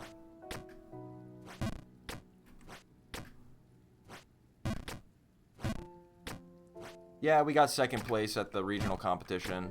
We would have got first place, but the problem is that the competition was, let's just say the home school won. And let's just say when all of the judges of the competition are from the home school and the home school wins, let's just leave it at that. You can answer your own questions.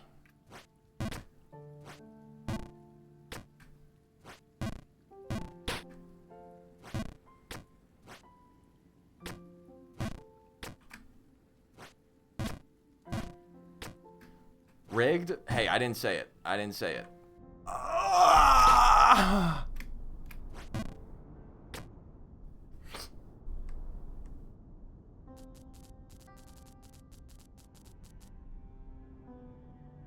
We used to have a debating society at school. We used to have to take the side we disagreed with.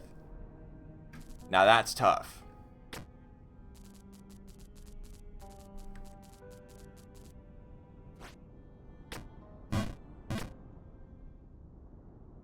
We did that. I mean, that we kind of did that as part of our exercises, was kind of to fully understand a moral argument. You construct, you know, it's important to kind of construct and like understand the possible stances on the issue. And that's like an important exercise just in you know, daily life. Obviously, it doesn't mean you have to believe something that you disagree with, or well, obviously, but you don't have to believe things just because you think about the reasoning behind them. But it's important to understand, because it also, that's how you win arguments, you know? That's how you win people, by understanding why they think what they do, and then that lets you explain the flaws in their argument. Because nobody knows the flaws in the argument better than the one whose argument it is. Or really, the one who's thought of both sides of the argument.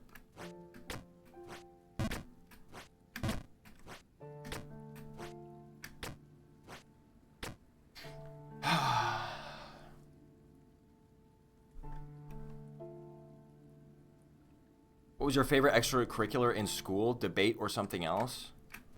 I don't know what other extracurriculars I really did. I did Battle of the Books. Does anybody know what that is? Is that still a thing? Well, I'm sure it's still a thing. Close. Don't send me. Oh. Used to do Battle of the Books. That was kind of fun. But it's also, I'm going to be honest. Battle of the Books is kind of dumb. Looking back on it. It really was just like an excuse to get kids to read a bunch of books. But all it was is a competition where you have judges ask you questions. And it's like Jeopardy. It's like Jeopardy, but for books. In which book did blank happen? And then you have to say the name of the book and the author's name. So to practice, all we did was we came up with practice questions. But it's really just you had to read the books and then remember the details of the books. And it's like, I don't know, there's like maybe 15 books in the competition that they picked from. So you have a team full of like maybe 6 people, and you have each of them read not all 15, but you spread out the books between all of them, so everybody has a little bit of knowledge of some of the books. But it was just kind of like, what's really the point of this? It's just like it's just how much can you memorize random details. Like, it'll be specific details from the book. Like, which character enters the gymnasium with a purple shirt in chapter 5, That's a little bit more specific than it would actually be. But it was kind of just memory competition. So honestly, I kind of was like, at a certain point, I was like, this isn't really that fun. Yeah, how to ruin your reading experience. Just the whole time be taking note cards on random small details that you think might show up in the competition.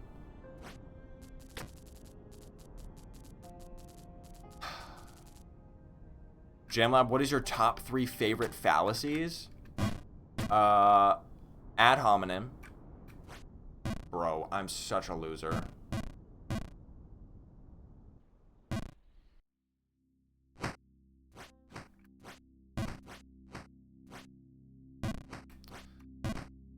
Ad hominem.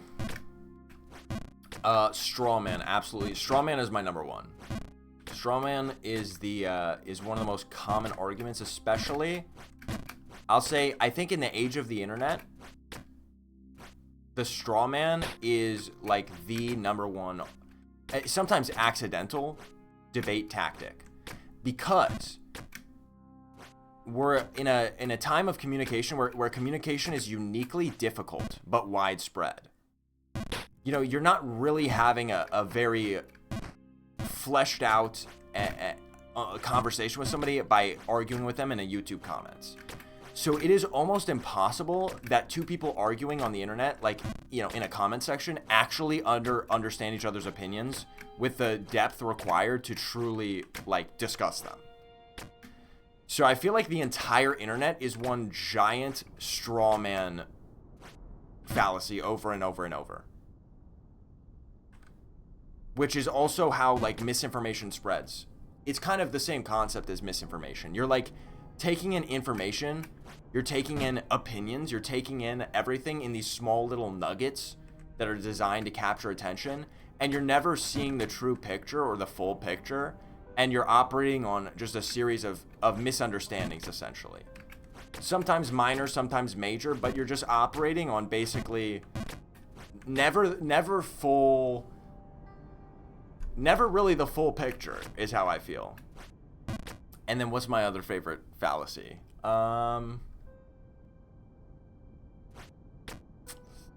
Bandwagon is a good one. I feel like bandwagon is also, you know what? While we're talking to ones that are topical to our sort of current internet situation, bandwagon, sort of cult mob mentality, similarly to kind of, I feel, is fostered by the internet landscape, by social media, where you're kind of, our politics and all and social divides are, I accidentally full jumped. They're kind of dominated by this, like, tribal mindset and it kind of goes actually hand in hand with the straw man, because it's like, if somebody says something that you slightly disagree with, you're maybe only just seeing one part or one aspect of their belief system, but because you don't know them that well, you aren't getting a chance to see their full belief system, you may be likely to inadvertently build a straw man of them, where you say, oh, they say something positive about this one person that you don't like, that you feel counteracts your beliefs. But maybe on everything else you would have agreed, you've almost like straw man them as an entire person, and then it leads to this very, very sort of like tribal mindset where there's teams. You know, you're either left or right. You're either, you know, one political party or the other, and we kind of think in a very binary way, when obviously there's such a deep complexity that most people have on issues. Like, you know, you have Trump voters that love Mamdani in New York City, and like people are like, what? How is this possible? That makes no sense. I've tried to understand this as a political pundit, but I can't. It's like, actually, it makes a lot of sense if you think about it at all, because it's possible to have complex opinions and not just, you know, be like the most flat, two-dimensional, cartoon, stereotypical character ever. And I feel, and so like bandwagon, I think, kind of plays into that, where it's like, I feel obligated to believe this because other people of similar mentality believe it too, and I'm afraid that if I maybe question it or think differently, then that will, you know, then I'll be kind of disavowed in a sense. It's this kind of like peer pressure of beliefs almost that I think happens a lot on the internet. So there you go. And ad hominem is obvious. You know, half of all YouTube comment wars end in somebody calling each other a slur or something. So that's tale as old as time right there. Opinion on fallacy of accent. I love that one because I love the art of wordplay and deliberate misinterpretation. I don't know what that is. You're gonna have to explain it to me. I don't think I'm familiar with that. Fallacy of accent.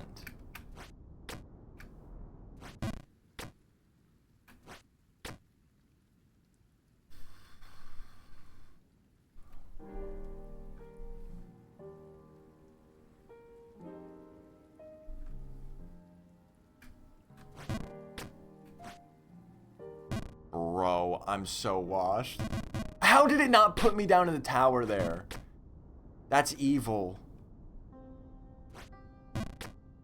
Uh-oh, we got the Wikipedia copy and paste. Hold on.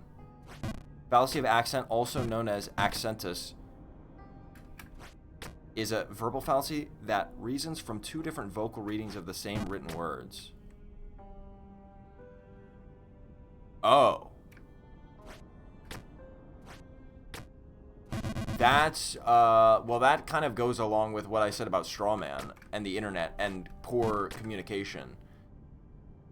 That's basically misinterpretation, then, of someone's argument. Yes, it's 1 hour 15. It's still happening.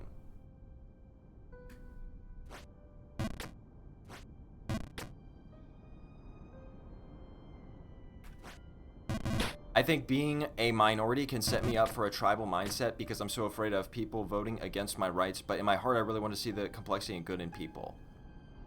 No, I think that's true. Like, I'm not even...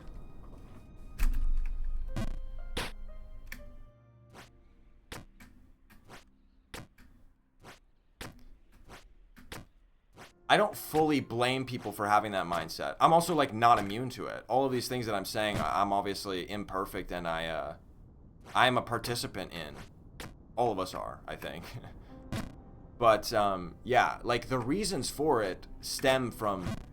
I mean, the reasons for all these logical fallacies stem from very understandable human instincts and human behaviors, you know? That's the point.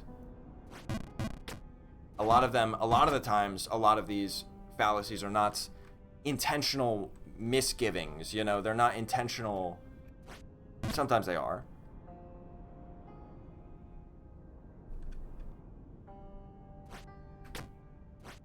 Who asked favorite logical fallacy and why? Spawned a whole conversation. I don't remember. I think it was just a random question, wasn't it? Oh, well, because we were talking about the debate and stuff. That's why.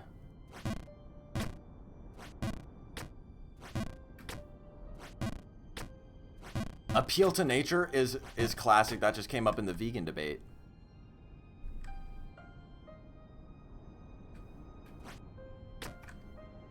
Wait, you don't like killing animals? Did you know that other animals kill animals? Checkmate, liberals. Favorite way to lose at Jump King? Well, I don't do that often, so I don't even know. I can tell you my favorite way to win in Jump King if you give me about 20 more minutes.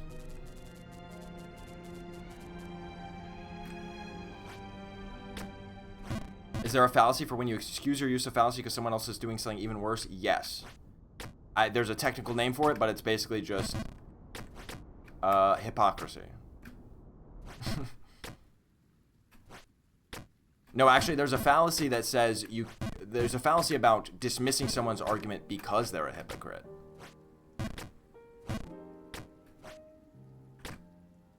But I'm sure there's likewise some fallacy that is when you're using a fallacy because you're a hypocrite.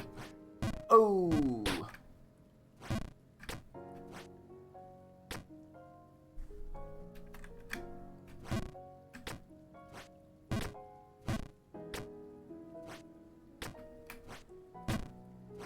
You know, I think there's some people who think logical fallacies are just like made up.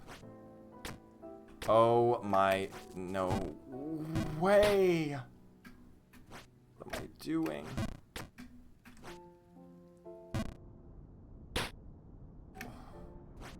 It's okay, it's okay, it's okay.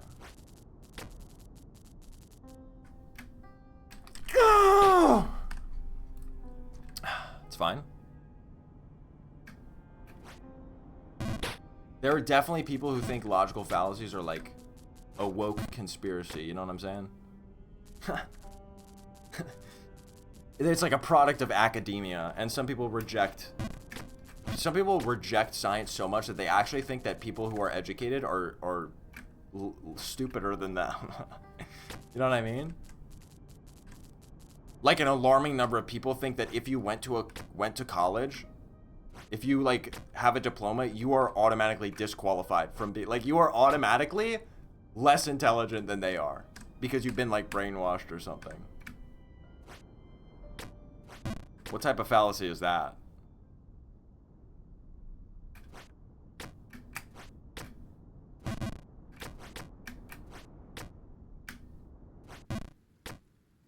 Shout out to that one guy at that barbecue shop. Local barbecue shop who teased me about not having a job because I had graduated with a computer science degree and the job market is terrible. Teased me about not having a job and then said how everybody who goes to college comes back a socialist, and so he's glad that he didn't and he would never send his kids there.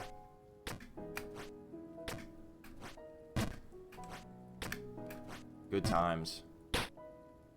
Lucky, lucky. Oh, but I couldn't save it.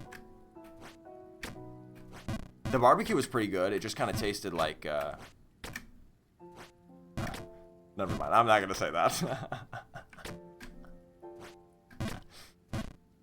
Nothing. It was just tainted with some other flavors, some political flavors.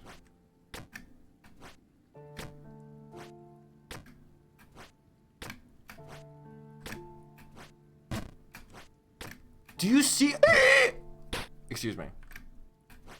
Had something caught in my throat there.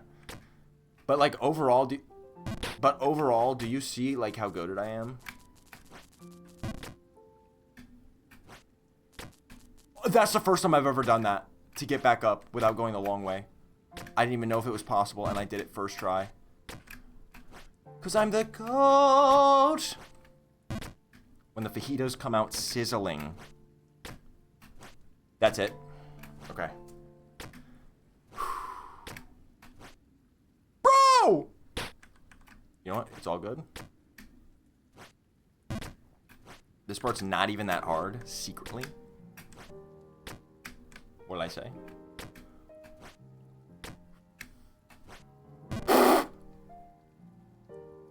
Ain't! No way!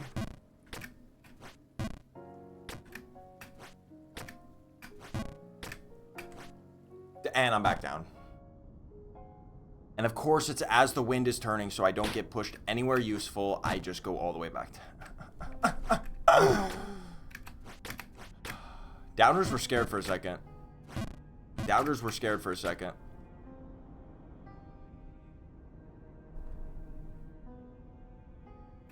Yeah, that sounds like the School of Hard Knocks. That's what the guy said to me. That's what the guy said to me, guys. I said I just graduated. He asked me where.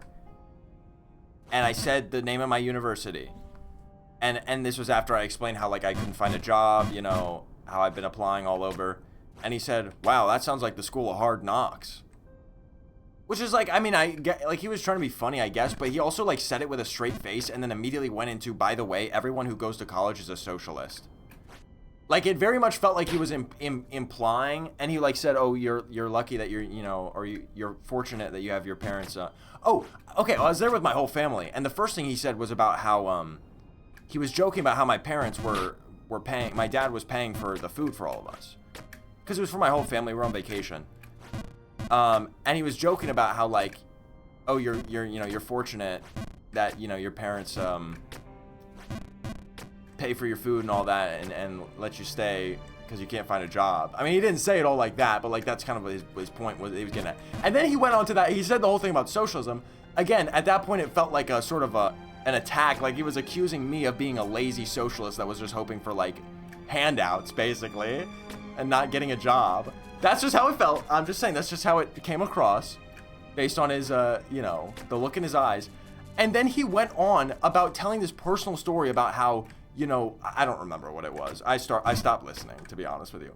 But he went on some, you know, some deep backstory, you know, his tragic backstory about how his parents left or something, or he was all on his, or he didn't, you know, he got out of the house at 18, they kicked him out, something like that.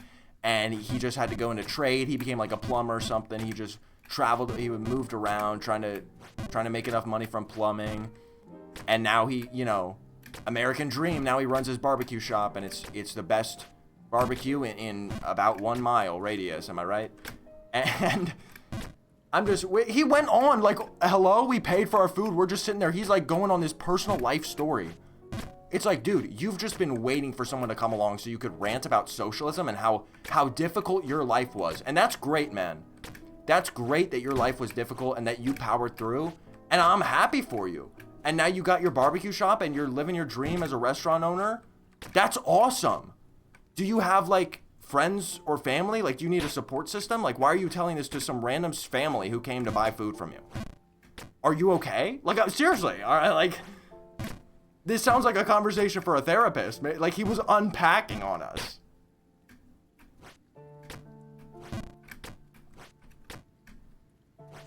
And unironically, I feel like that, like, not to get political, guys, but I feel like that's why people hate socialism so much. Or, like, that's why people have such visceral reactions to anything, to any suggestion of, like, anything that would, like, help other people, basically. Like, let's consider an idea where, like, we could help people struggle less. They instantly go into their mind of, like, wait, but I struggled so much in my life. Hold on, but you're telling me that you want other people to struggle less, but I had to struggle so much, and you can't undo that. I struggled, and now you want other people to not struggle like I did? Well, that's not fair, because I struggled, and you can't undo that. So I need all other people for the rest of human history to struggle as much as I did, because otherwise I'll feel slighted by the world that I didn't get played a good hand of cards, a good deck, you know? It's like, man, what if we were just like, hey, I actually struggled in my life, and that's why I want life to be better for other people. Anyways, lock in, guys. We got 15 minutes. We got 15 minutes and a dream.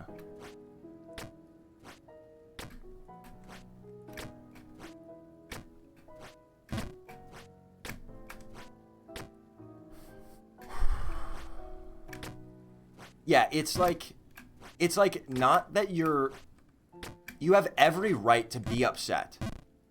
You have every right to be frustrated about the way that your life went. Not saying it's helpful. I mean, I don't think it's helpful to be like holding on to that in such a way that you're telling your life story to random strangers. Like, clearly that demonstrates that you maybe have something unresolved there. Like, that it's probably not healthy to hold on to that. But like, you're justified in your anger, right? But why would you channel that into saying, I want other people to, like, it's just selfish. You want other people to experience that anger. You want other people to experience the same level of hardship instead of just hoping that it could be better for everyone going forward. That just doesn't make sense. He should be friends with my dad. He sounds the same personality-wise. No comment.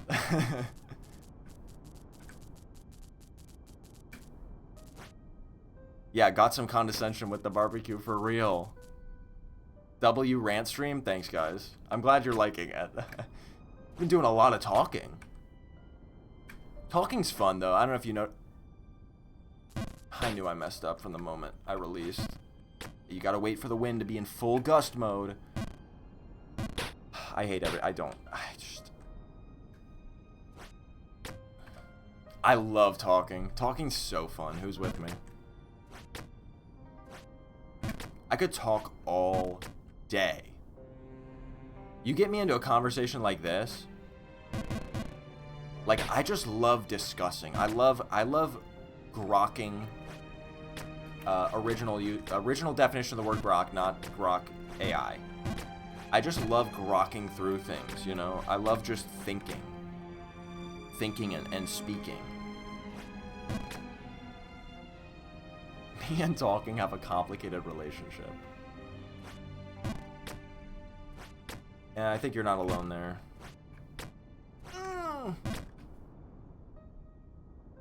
Who up grokking it? Sounds like a London taxi driver. Wait, I missed that earlier.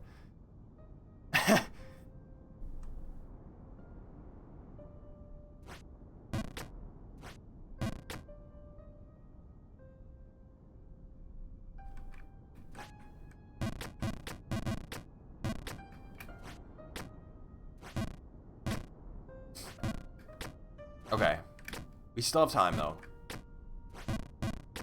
We still have time.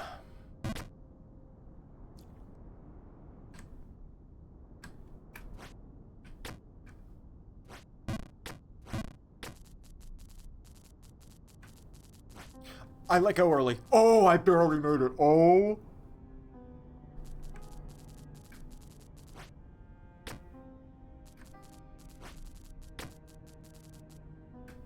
Shameless plug, my favorite band, The Bergamo, made a documentary called State of the Unity, where they toured all 50 states playing their music and promoting unity during the 2016 election year. Oof.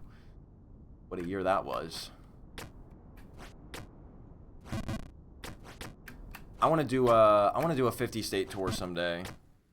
I think it's sad how much, like, the US kind of gets a bad rap, and for a lot of valid reasons. But obviously, there's like, it's kind of like how a lot of people love to hate British people, just like as a joke. You know what? Actually, there's a lot of different countries and cultures that people like jokingly hate on, which might be a point of reflection for us. But I do think it's kind of sad because, like, obviously there is so much, like, the US is arguably the most culturally rich country in the world because it has, like, every country or every culture in it and mixed together and fusioned in so many ways. And I think it is kind of sad how much, like, the United States gets a stereotype of just being, like, dumb people. Because, like, those people are there for sure. But there's so many great things to explore. And, you know, I haven't been to that many of the 50 states. There's 50 of them. So that's a lot. I've been to maybe less than 10, I think. And you can go, like, you know, You go from east to west coast, you'll cross through so many entirely different blocks of culture on the way. So I think a 50-state tour is kind of like a dream of mine. Like just traveling. I'm talking driving, like spending time. Like I'm talking months, if not a year-long journey. This is why you can't really do this if you have a job. But if you're rich, you can. So maybe one day. And just like, you know, spend a month in every state. Maybe not a month. Spend a couple weeks in every state. Try to like learn about the states. Visit some of their historic places and whatnot. Or like for the states that have nobody actually living in them, like Wyoming. Visit the national parks. You know, it'd be a really cool thing to do. Okay, wait, actually lock in? That was too far. That was too far. Saved. That was too far again. Saved again, though.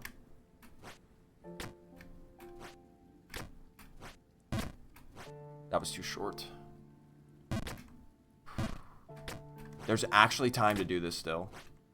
I'm not even joking, there's still time. Okay, can't be making mistakes like that. Went to the UP of Michigan. See, that's the Great Lakes is a place I've never been around that region. The Midwest. Well, not really. Pennsylvania is the farthest north I've been. But yeah, like the Upper Peninsula near the border of Canada, that'd be really cool. Alaska, let's talk Alaska. I mean, come on. You're looking at practically a different continent. That's a joke. It's like literally not a different continent, but going to Alaska would be like something entirely else. And beautiful, by the way. I mean, I always say, I think like the pinnacle of human existence would be experiencing space. I'm curious what you guys think of that. This is something I've long felt. I truly believe, like, if you go to outer space and view Earth from space, from a ship, I think in that moment you could kind of feel like you could die, satisfied. I feel like that is almost like the end credits roll in your mind. Can you even fathom what it would be like to see Earth, to see the entire place that you've, you know, your whole life just been a little speck on, and you're seeing the whole thing in your eyes? I mean, I don't think I'd be able. It'd be so surreal. I can't even imagine what it would be like. But anyways, I think like Alaska is probably the closest I could get to that on Earth, or like Antarctica. Antarctica really would be like, wow, this is like a place where there's no humans. It is like the most extreme conditions that you could face. It would just be like a different world.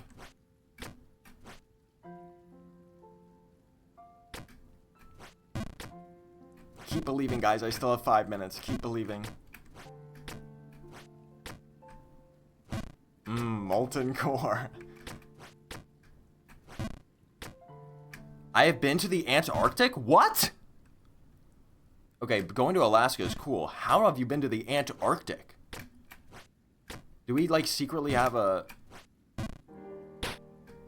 government official among us? Are you a researcher at McMurdo?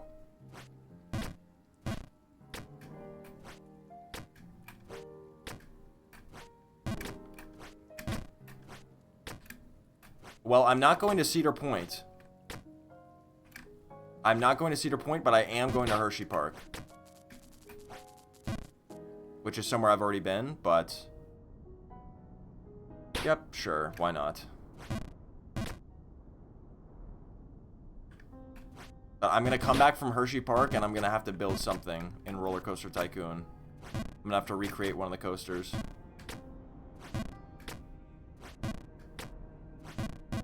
Hershey Park is goated. I mean, I haven't been to that many amusement parks, so I can't really say with a full chest that, like, I know that it's especially better than the rest, but to me it feels like a pretty top-notch place. I think it's got some really fun rides and just a good diverse variety of rides as well. It's got a little bit of everything.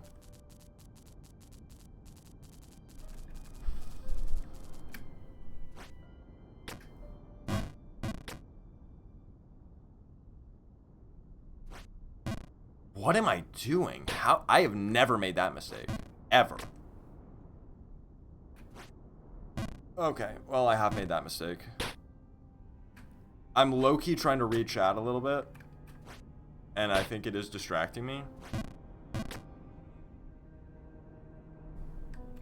Alaska is space according to JamLab. Not what I said, but close enough, actually. I'll accept it.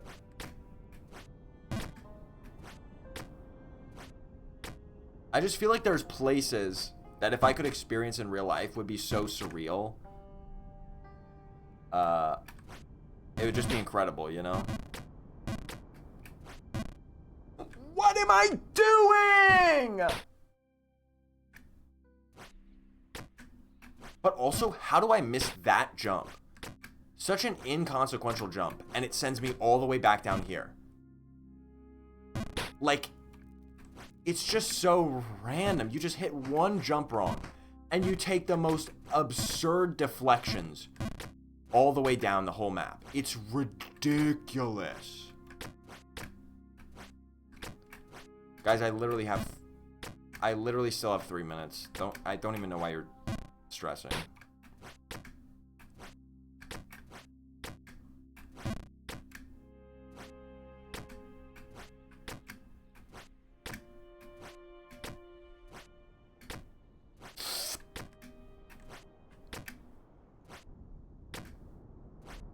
Look at the books again? Why? Wait, why would I look at the books again?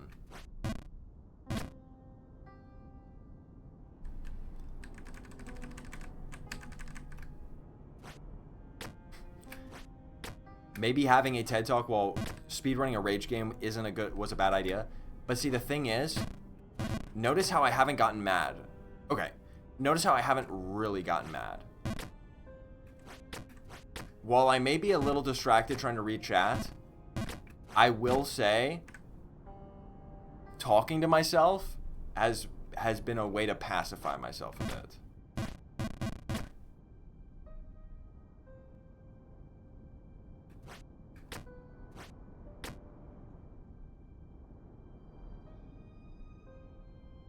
You know what else? Speaking of, people are talking about the ocean, or no, a jellyfish, but it made me think of the ocean. That's just crazy.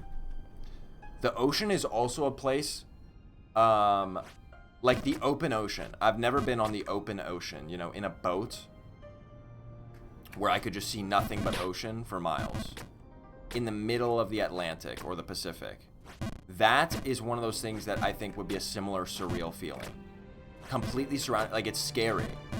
I think it's a pretty scary experience to be surrounded by just water. I mean, you're just dead, you know, if anything happens. And it's also one of those things where I feel like back in the age of exploration when they were sailing across the globe for the first time, like, say what you want about Christopher Columbus, but he did have balls of steel. People that did that, incredible. I mean, and with their technology back then, like, you know how easy it was to just die, to just know you weren't coming home. Like, you'd say goodbye, my lady, goodbye, my lord, and then it's like a 50-50 chance that you ever come, maybe even less, that you ever see them again, that you live. Like, that is pretty cool. That's pretty wild. Oh, by the way, I lost. It's 1:15. But the open ocean is like just the feeling of there being nothing else around you, but so much below you.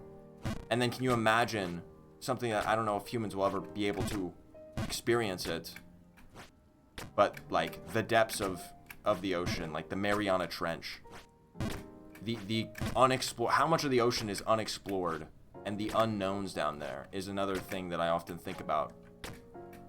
And it would just be like totally surreal to be able to experience it. It just gives me a certain feeling, you know, when I think about places like that. It's almost like a liminal space vibe, but in a different way. Liminal spaces are like places that feel like almost like oddly comforting because they're like It's like you have a memory of them. They're like familiar. They're like familiar yet not real. Familiar yet something you've never actually been in. And this is like a similar feeling of like almost uncomfortable feeling of like something that is hard to imagine. It almost feels not real. But I would say instead of feeling comforting, they almost feel uncomfortable in the sense that they feel way too large, way too just like it feels like, wow, the world has power over me. I am but a speck. I really am but a little organism playing Jump King right now. So forget liminal core. Let's talk about, what do we want to call it? Let's talk about space core. I don't know. Large places core. What's it called? The opposite of claustrophobia? Which is something I have, by the way. Or like not like have, but I guess I experience. Where like places that are way too big and open make you feel uncomfortable. That is what we'll call it.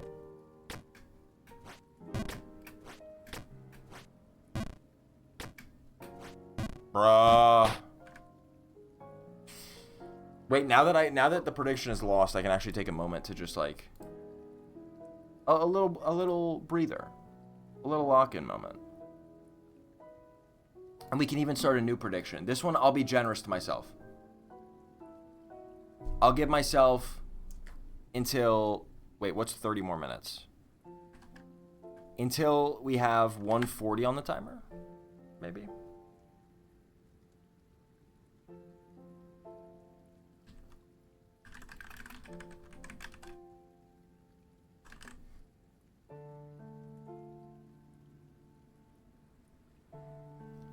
Agoraphobia. I think it's agoraphobia.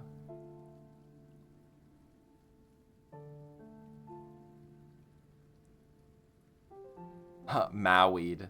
I'm catching up on chat. Wait, let me pause this.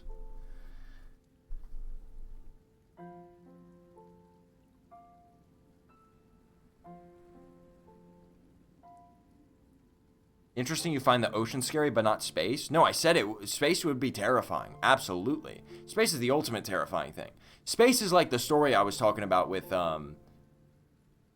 Goodbye My Lady. Space is like, I mean, now I think it's definitely better than 50% chance. But when we were first exploring space, it's like you're going up there, you're taking a massive gamble with your life, you know? Your spaceship could get lost. Might not return to orbit exactly right. Technical failure, you blow up. And imagine being stranded in space. That is like that's like drowning. Where you just sit there. It's worse than drowning. You're not even in pain. You're not even in agony. You just know that you're lost forever. But not even you're stuck there. You're going to starve and die. Let's say if you were just like stranded in a spaceship. But it's not even that. Which, by the way, I don't think has ever happened. Someone just getting stranded in a spaceship to float around in space until they die. I think that is a genuine horror story, because it's even worse than, because you're just disconnected from humanity as well. You're like all on your own. Like you would probably go crazy before you even die of starvation. You would probably break down mentally so bad that you would actually somehow die of that than anything physical. That's horrifying. Vast core. Yeah, I think vast core, agora core, I don't know, that kind of sounds weird. But like agoraphobia core, I'm a fan of that vibe. Classic, by the way.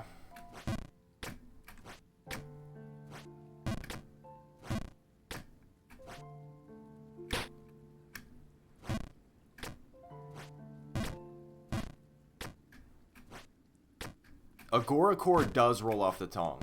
It has a rhyme to it. But the gore part of it just makes it sound like something else. I don't know. Agora core. It's not very self-explanatory what it means. JamLab losing Jump King core. Thanks. Jamlab winning Jump King. A phobia. But yeah, that's what some of these chatters have. They're afraid of believing. Look how... See how I never fail that jump anymore, pretty much? And even these jumps. When's the last time you've seen me miss one of these jumps? I mean, like, the ones closer to the top there, I do mess up sometimes. But, like, even this jump onto the needle there. I have a pretty good track record with it, don't I? I'm telling you, when I'm not dealing with the wind is just annoying. I'm honestly not a bad jumper.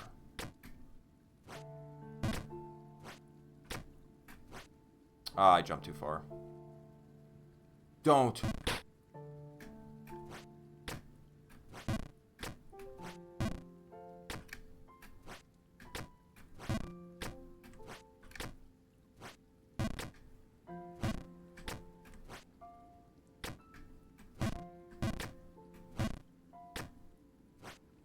Isn't agoraphobia the fear of being in situations which you can't escape? Okay, someone needs to fact check this then.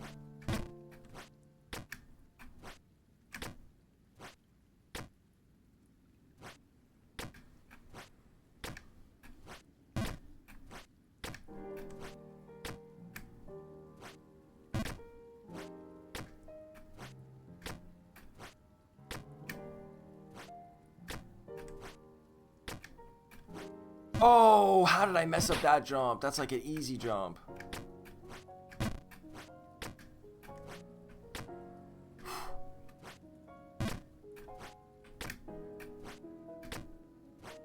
Too far, too far. Good thing there's that saving platform there. Too far, too far. Oh, that's all the way down. Wouldn't you guys say I'm pretty locked in, though? All in all. That was too far. I'm down. Why did I say a word? Why did I say a word? Are you kidding me?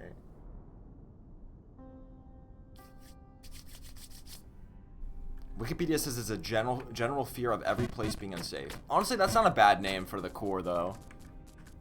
Like the fear of like space, the open ocean. Those are places that make me feel unsafe. But it also incorporates the fact that they're vast, I would say. That's an important feature of them as well. But that is an interesting. Actually, that isn't. Let's entertain that concept instead. Closer to the agoraphobia, of just like the fear of no escape. A genre of images where it's like, wait, do you guys say genre or genre? Or are you like Alex Trebek, rest in peace, and say genre?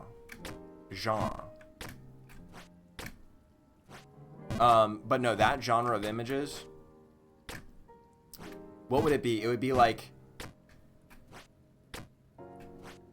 well, it's hard. How do you convey that in image? But I'm thinking of like imagine like, you know that, okay, this is a crazy callback. I don't know who, maybe one person in chat might remember. We talked about this on stream, but that escape game that I played as a kid, me and my siblings played, where you're stuck in a phone booth, in a public telephone booth, and a giant, like a steamroller or bulldozer is coming straight at you. That feels like agoraphobia.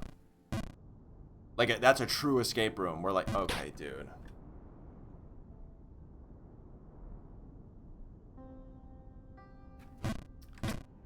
That's not like a still frame. But I guess you could make it. Like, you show somebody, like, trying to pry open the door of a phone booth while the bulldozer's, like, coming at you.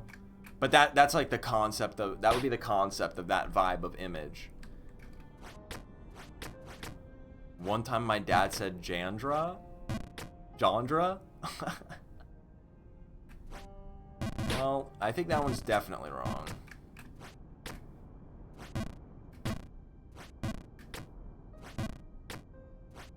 And by the way, speaking of zh sound, I refuse to believe that zot is pronounced jat. and I'm never gonna call it that. Didn't somebody find confirmation that from Zot that it's supposed to be pronounced Zot? I understand the argument that ZH is commonly used to like stand in for the zh phoneme. However, I just reject that. Because in my opinion, it just doesn't, like, Zot shot sounds way better than Jot shot. Trying to advertise your product as Zot shot sounds way better to me than Jot shot. First of all, it's just something that, it's just like unnatural in a lot of languages, including the English language. So it's something that I think people would have a difficult time pronouncing, and that's the number one thing if you're marketing a product. You don't want people to struggle to pronounce the name of your product. And you have to remember that Zot came from literally just a product.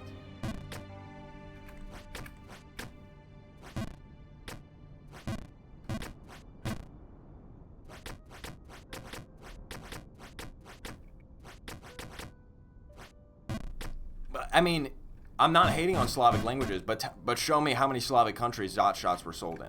0. So, I'm just saying. There's a short horror movie about people being locked in phone booths before a truck takes them away and drives into a big hall filled without. That's interesting.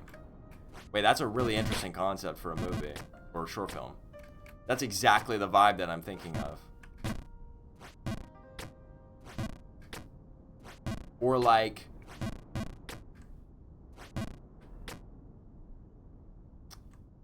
yeah, what's something where you're like, I mean, it's like the vibe of like when the cave. When like there's what's it called? What's it called when a cave collapses? There's like a name for it. How am I not? How can I not? A cave-in.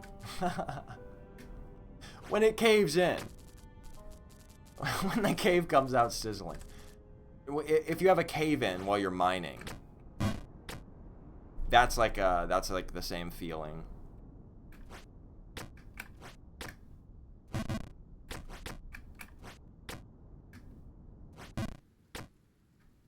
When the door of the public bathroom, when the lock of the public bathroom door gets stuck. If you're like me, your arm is so long that you can literally reach over the door. If you're like me, when you use a public bathroom, people can see you from your shoulders up, standing over the stall doors. Or if you're a urinal, if you're using a urinal, then you're like me. And you're like me, then you're peeing on above it.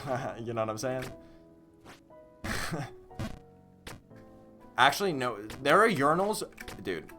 So there are urinals that they install in the ground, in the floor. Like you're peeing onto the floor.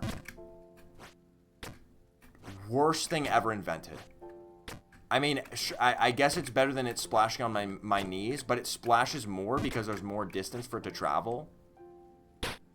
And it's like, I don't know, if you're wearing shoes you care about, they're piss shoes now.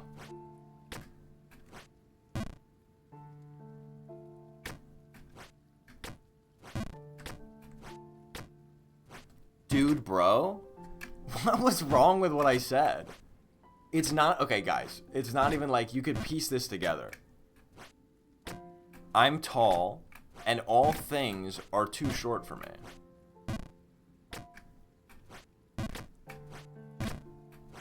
It's not, what I said is not even that crazy.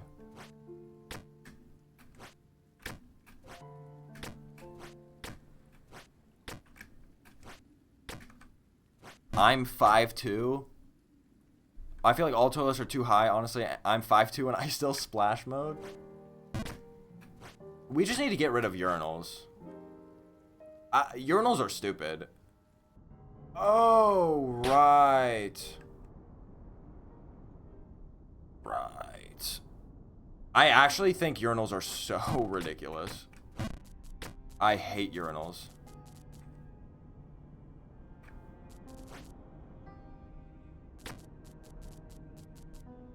Piss carpet, yeah. Piss carpet.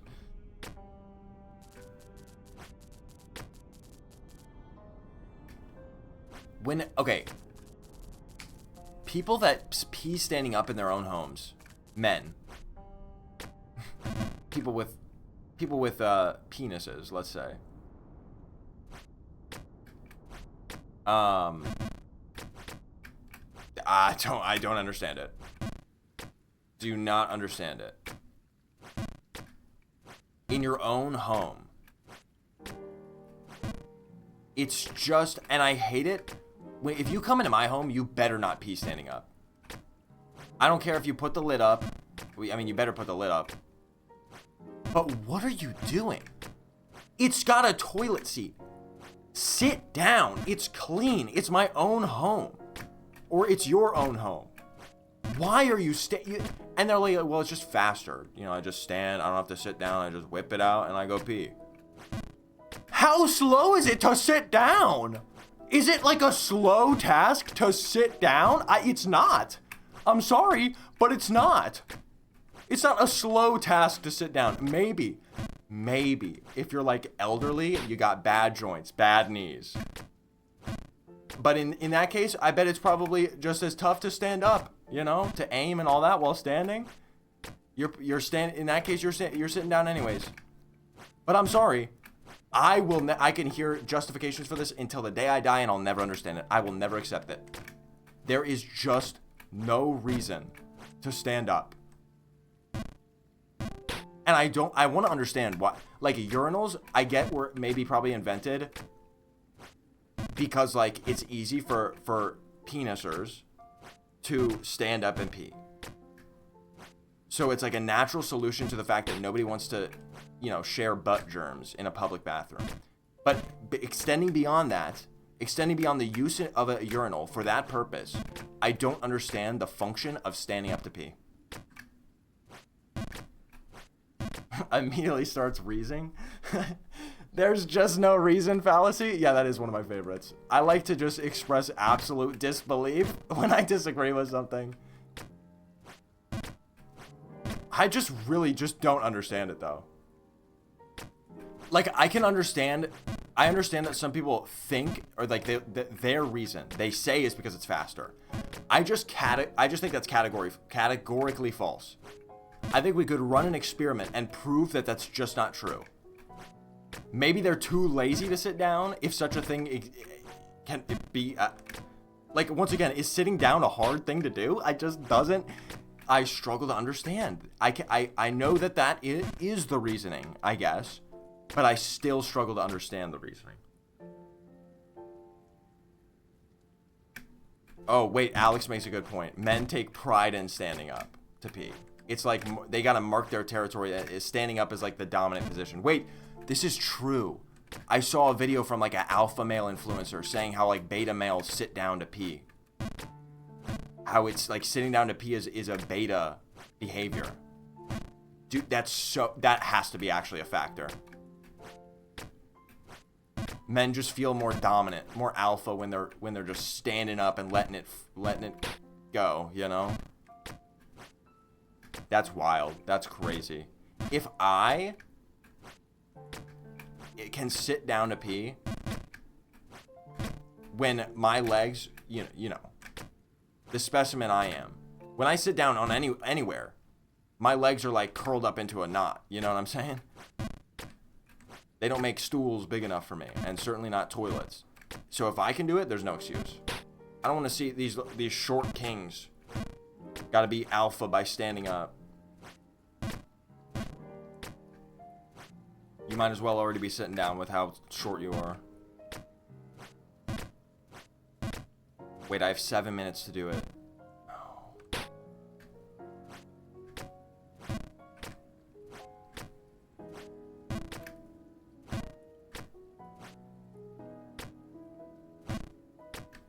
At home, yeah, well, see, exactly. It doesn't make sense to me still at home unless it's just like you have to be an alpha in all situations, you know? It's like a personal confidence thing. Even in the shadows, even when no one's watching, you must exhibit alpha.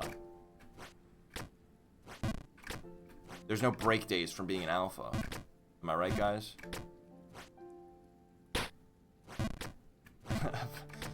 Yeah, fellas, is it gay to sit down? Is it gay to use chairs?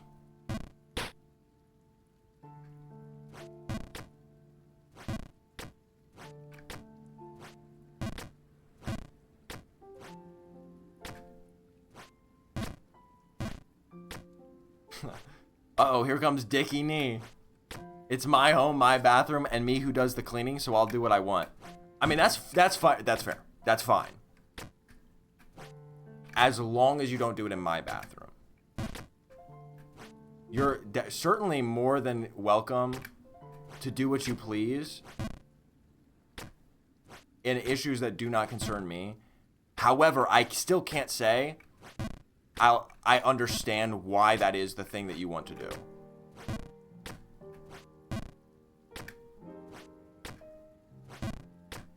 I will respect your ability to stand and pee, but unfortunately just not understand why it's something you're compelled to do.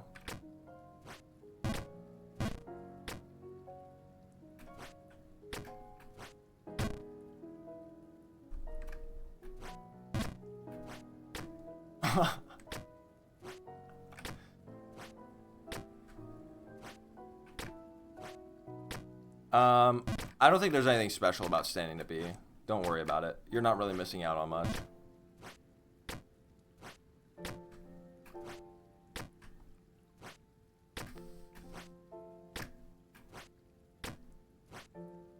Why have I never made that jump once? I didn't mean to do that.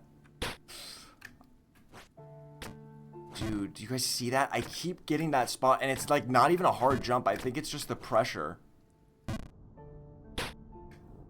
Really? And I'm gonna fall down because the wind changed when I wasn't ready for it to.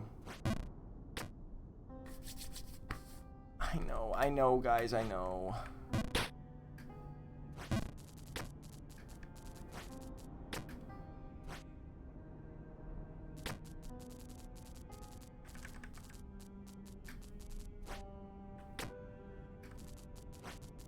So literally, I keep making it to that jump, and it's not, but it's by far not the hardest jump, and I just can't.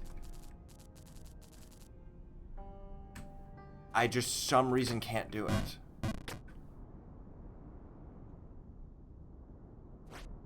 Wait, buy a shiwi? Okay, based on the name of that, I can infer what it is, but why does that exist?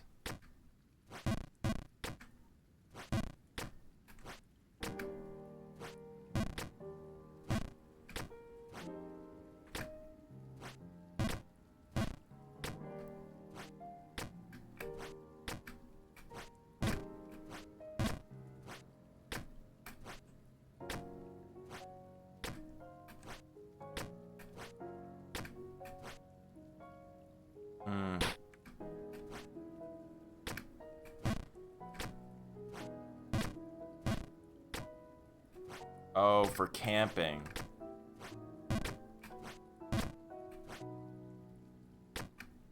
Camping or transgender. The two possible weekend tasks.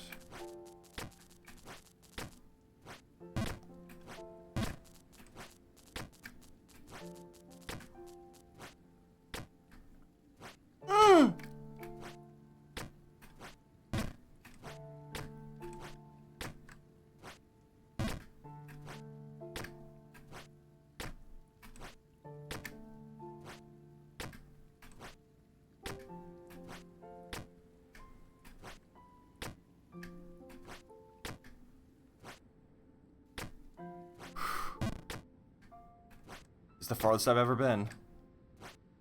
That's a tricky jump. That's a tricky jump. Don't.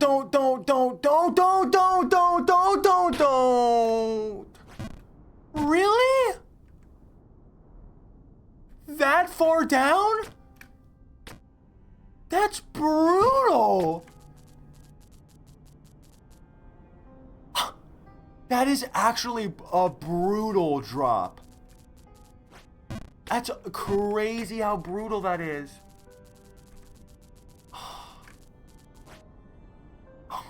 It's over. I can't. I have 1 minute. It's over.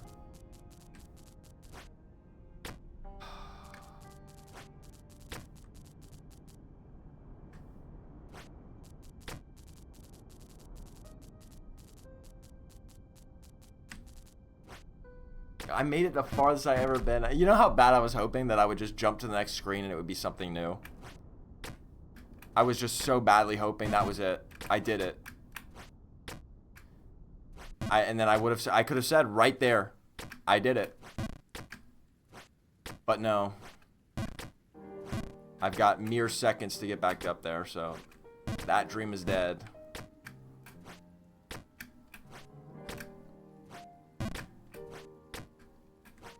It's another win for the doubters.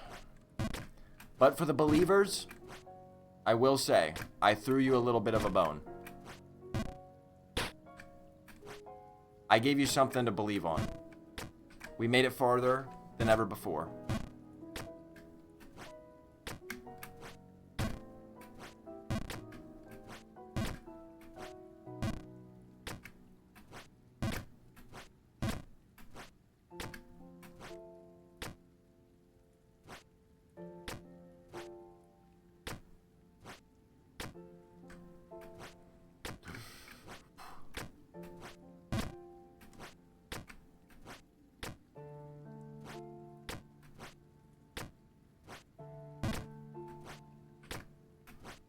Okay, okay. Oh, not okay. I've never done that before.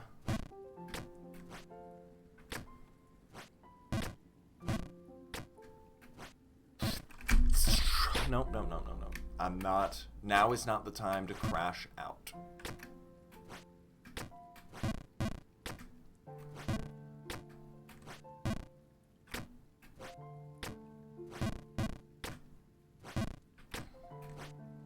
And I'm gonna crash out. I'm gonna crash out. Oh, at least I finally fell in the tower.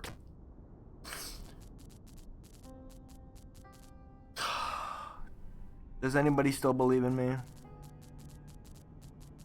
Sometimes I'm glad I'm wearing headphones because some of the noises you make could be concerning to outsiders.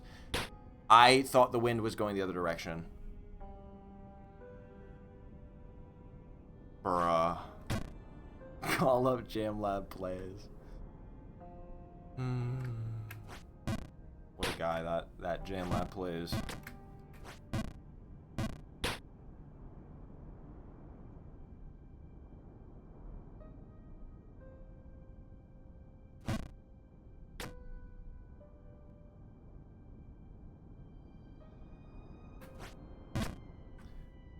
Not the furthest fall. Not the furthest fall, though. Can you imagine? I feel like you could have fallen all the way down. Yeah, actually. I could have fallen all the way down to that tower. Well, you know the one. And I thought I was about to.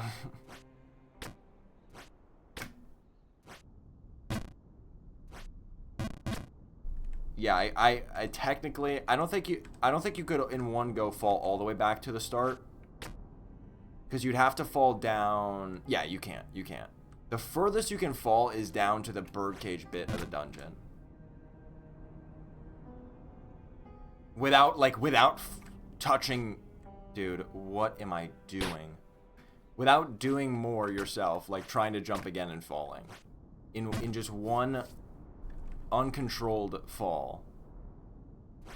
That's the furthest you could go. Which is crazy that I'm this far in the game and I could still fall all the way that far down.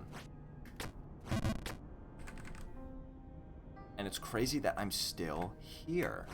But I remember the first campaign was like this.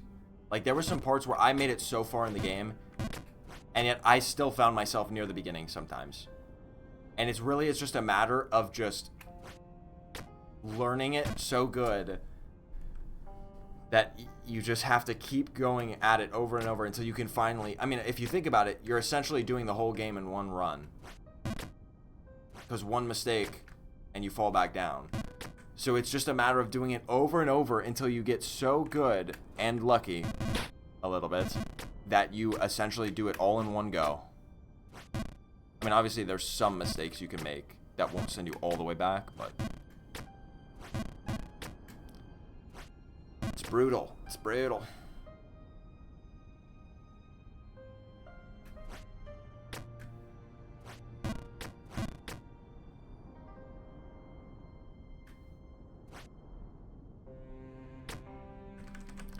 I would be ridiculously bad at this game. I think most people would. You should set your stream category to jump. I almost said jump cream. I was actually just thought that. It's crazy that you said that. I just thought the same thing. And I also, yep, I'm going to eliminate, I forgot to do it for Peggle Nights as well. So, think about how, okay, yep. Think about how many Peggle fans I missed out on.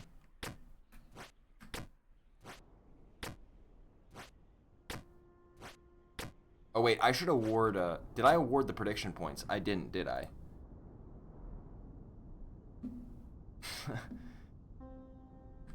Fair enough, fair enough.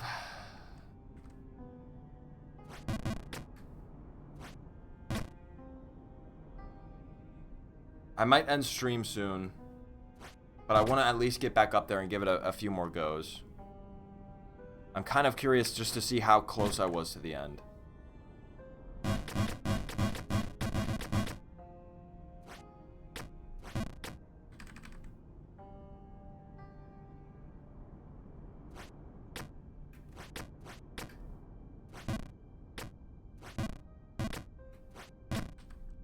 I was gonna remind you, but then you started looking at Knife Guy, which is just chatting.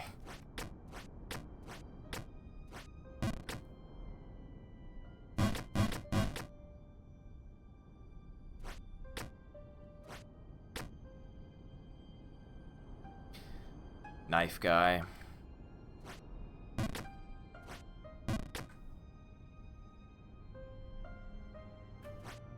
Nice. It feels like dunking a basketball in a hoop when I do that. Feels like the most glorious three-pointer.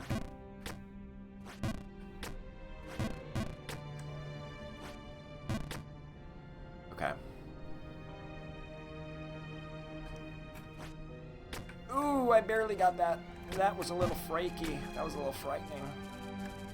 Here we go. From here, it's smooth sailing as long as I just lock in. I really do hate this jump because if you hit the wall there and it pushes you, then you fall so far. And it's really diabolical that it does that. Okay. From here, though, it's smooth sailing. And we're back.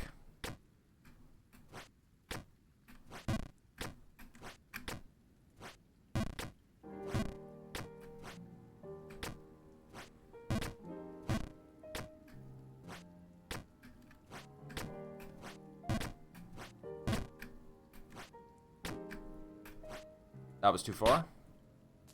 No worries.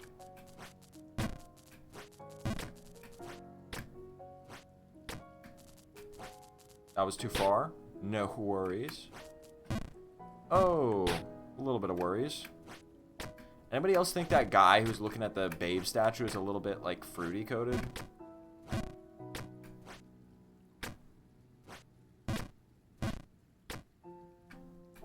Or is it just me thinking that?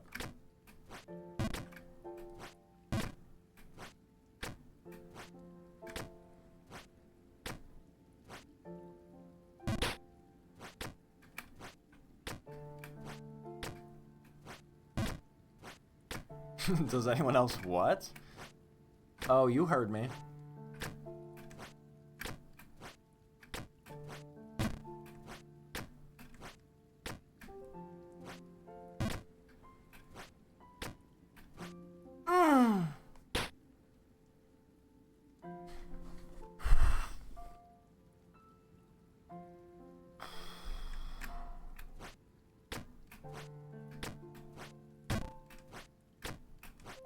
Okay. I'm in it. I'm in it. I'm in it. You see I have the precision. Okay, that was the closest miss I've ever seen. Come on. If this guy could just learn to just run a little bit, you know? Just hit a little bit of a jog. I guess he's hitting a bit of a jog. Just when he gets on a slope like that, just have a little bit of traction in his feet, you know?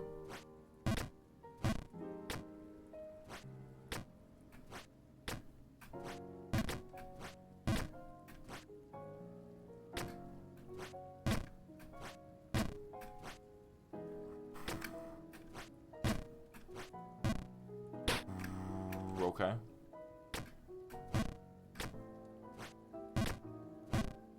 Maybe that's what the 18 gold... It's 13 silver. Thank you very much, but...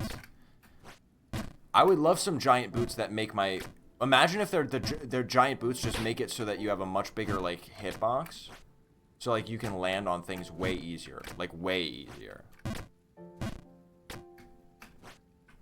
I'm so tired of the who up jamming they lab comments on every jam lab video. Tell me about it.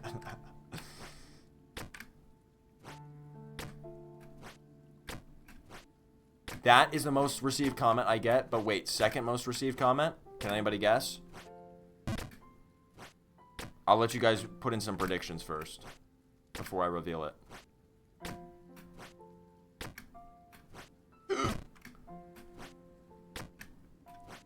Okay, look, I nailed that again. You single? No, thankfully not that. Dude! Oh.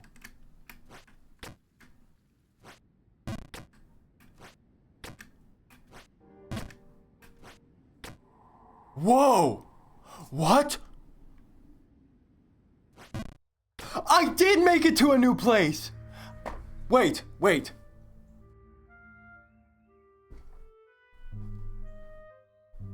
That, like, basically was a new place. This is like...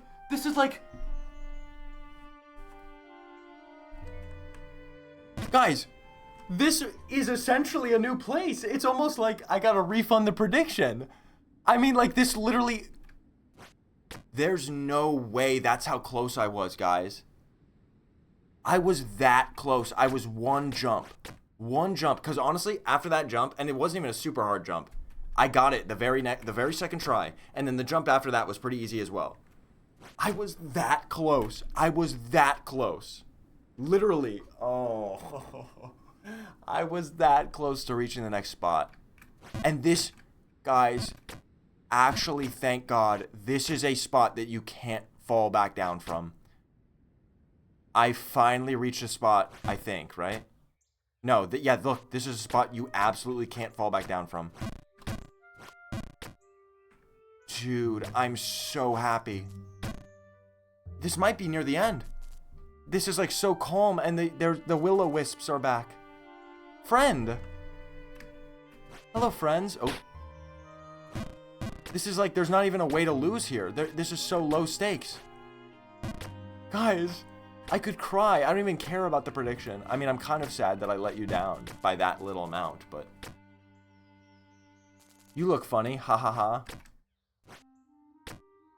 Wait, where am I meant to go now? Wait, I can't go anywhere. Huh? Oh, wait, did you see it flickered its light?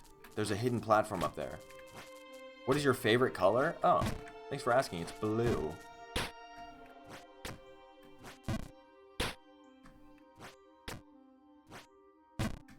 Wow, this is fun because it's still a challenging jump, but without the stakes. Hey, why do you jump up? Stay here more and play. Oh, that's sad. Wait, maybe I should. But there's more of you I gotta talk to.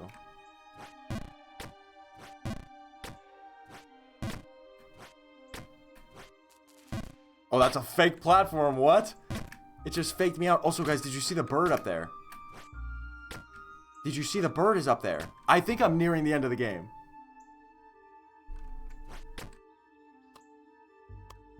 Oh, yeah, there's a fake. Okay. There's the real platform, and this one's fake. Interesting.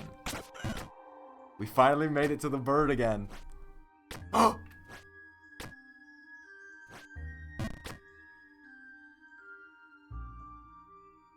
What? Don't tell me this is the babe.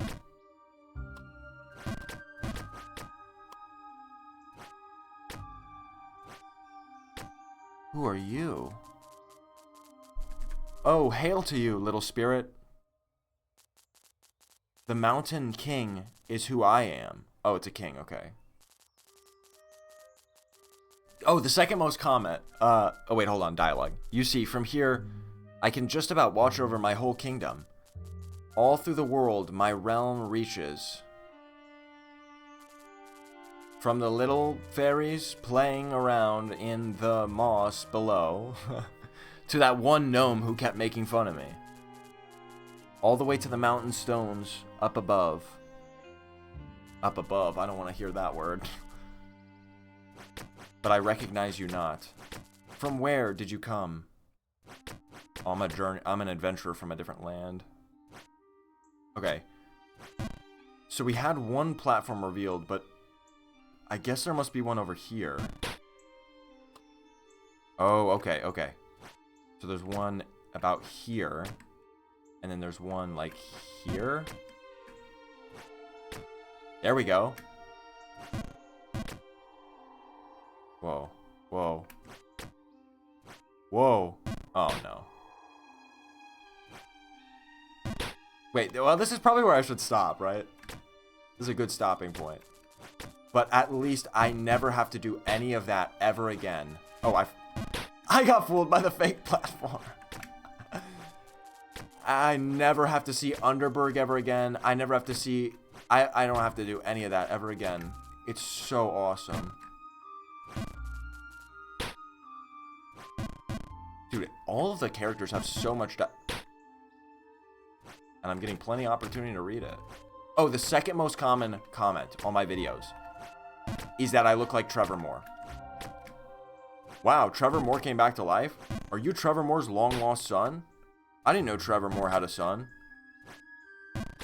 Constantly.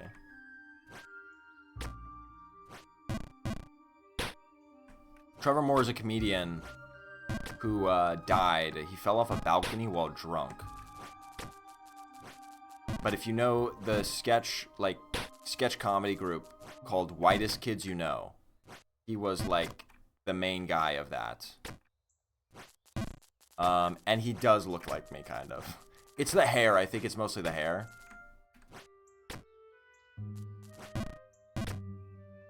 Okay, here's a good place to stop. I can't believe I actually made it. I basically had made it. I let you down. I let you all down so bad. Because I literally made it. I literally made it in time. Except for like one jump. I was one jump away. I think his hair kind of looks like mine. And also, he kind of has like a baby face-ish. Pre-beard. There's pictures of him with a beard. But when he was younger, he kind of has like a similar youthful appearance to him that I would say that I have. Like, you can see the similarity. I wouldn't say I look identical like some people claim. But I think what it is that other people say, they'll say like it's a combination of not just, like, hold on, let me get the light on my face. I mean, you can see where they're coming from.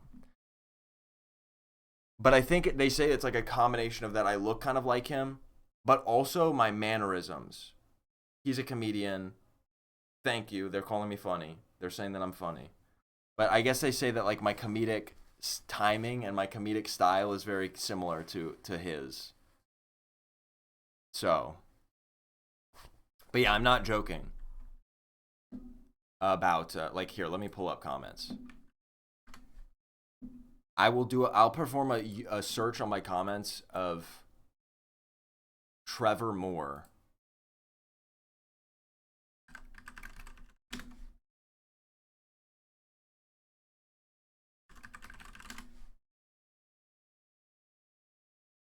All right, ready for this?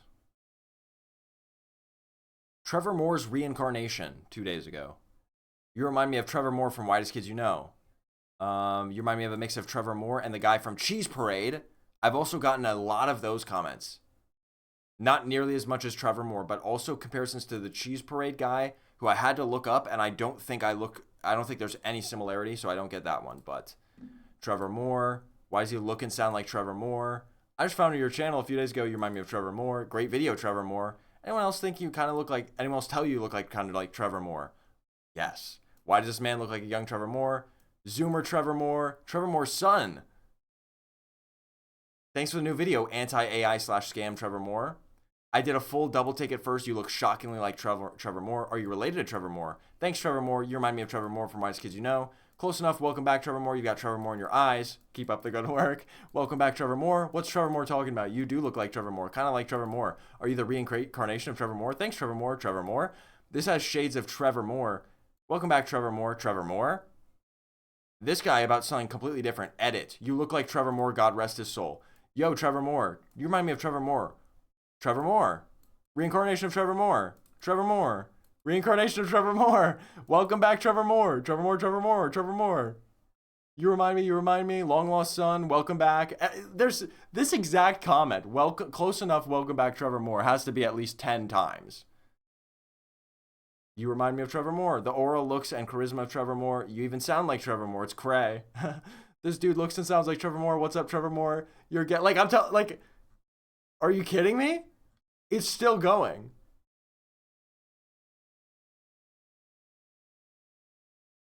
There you go.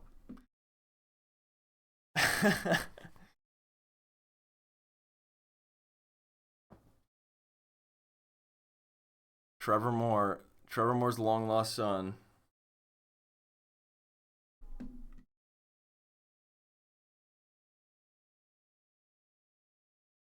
Well, anyways, I think that's a great place to wrap up stream. I'm proud of the progress we made in Jump King. It feels like not much, but boy, did it take 2 hours. Yeah. I'm still thinking about the fact that I let down the believers by literally one jump, And I just hope that you'll forgive me. Wait, do you guys forgive me? Are you just excited that I made it to the next area and that I won't fall down? That it's a safeguard and you can't fall down anymore? You'll never have to see Underberg ever again? I guess, bro. Okay, nobody cares.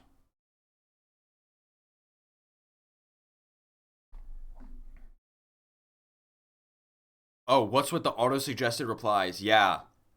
They're freaky. It's more ridiculous. I just don't get. Thank you, Alex, for the 100 bits. Classic. As long as I achieve something by the end of the stream, Alex will give me 100 bits.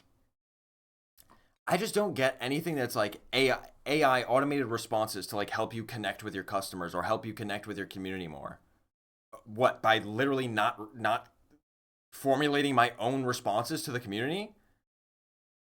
But it's so weird because it actually like it tries to talk like you or talk like, it's like it matches the style of comments that I have responded to, which it freaks me out. It tries to sound like you. And it's just YouTube just tries to get you to use AI in every way possible. Like everything else, it's like you're never gonna. It's like The Boy Who Cried Wolf. If they ever come out with like the most life-changing AI technology that would actually, suddenly people in wheelchairs are walking. Suddenly, like the blind can see. If that ever happens, nobody's going to believe it. They're going to just like be like, oh, another AI slop. Because you're using it for the most stupid, pointless, milquetoast things ever. You're trying to sell AI by making the most pointless little tiddlywink tech demos that nobody cares about. And then if anything ever real comes of AI, like when the real breakthroughs that are being promised with AI, you've just got half the world to just think it's all stupid and annoying now. You just ruined it. You ruined it. But anyways, thank you for the trues, guy. I'm farming trues right now. But yeah, there's so much of the YouTube backend in the YouTube studio that's like just at every turn is like, here's a way that you could use AI. You want to respond to people. You want actually, let me show you one more thing while we're on the topic. I'm sure you may have seen on the client side when you're watching a video, sometimes, or like I think it's on mobile specifically, it'll show like AI summarized topics. I don't know if there's a way to see it on desktop, but it does that in my YouTube studio as well, where it like summarizes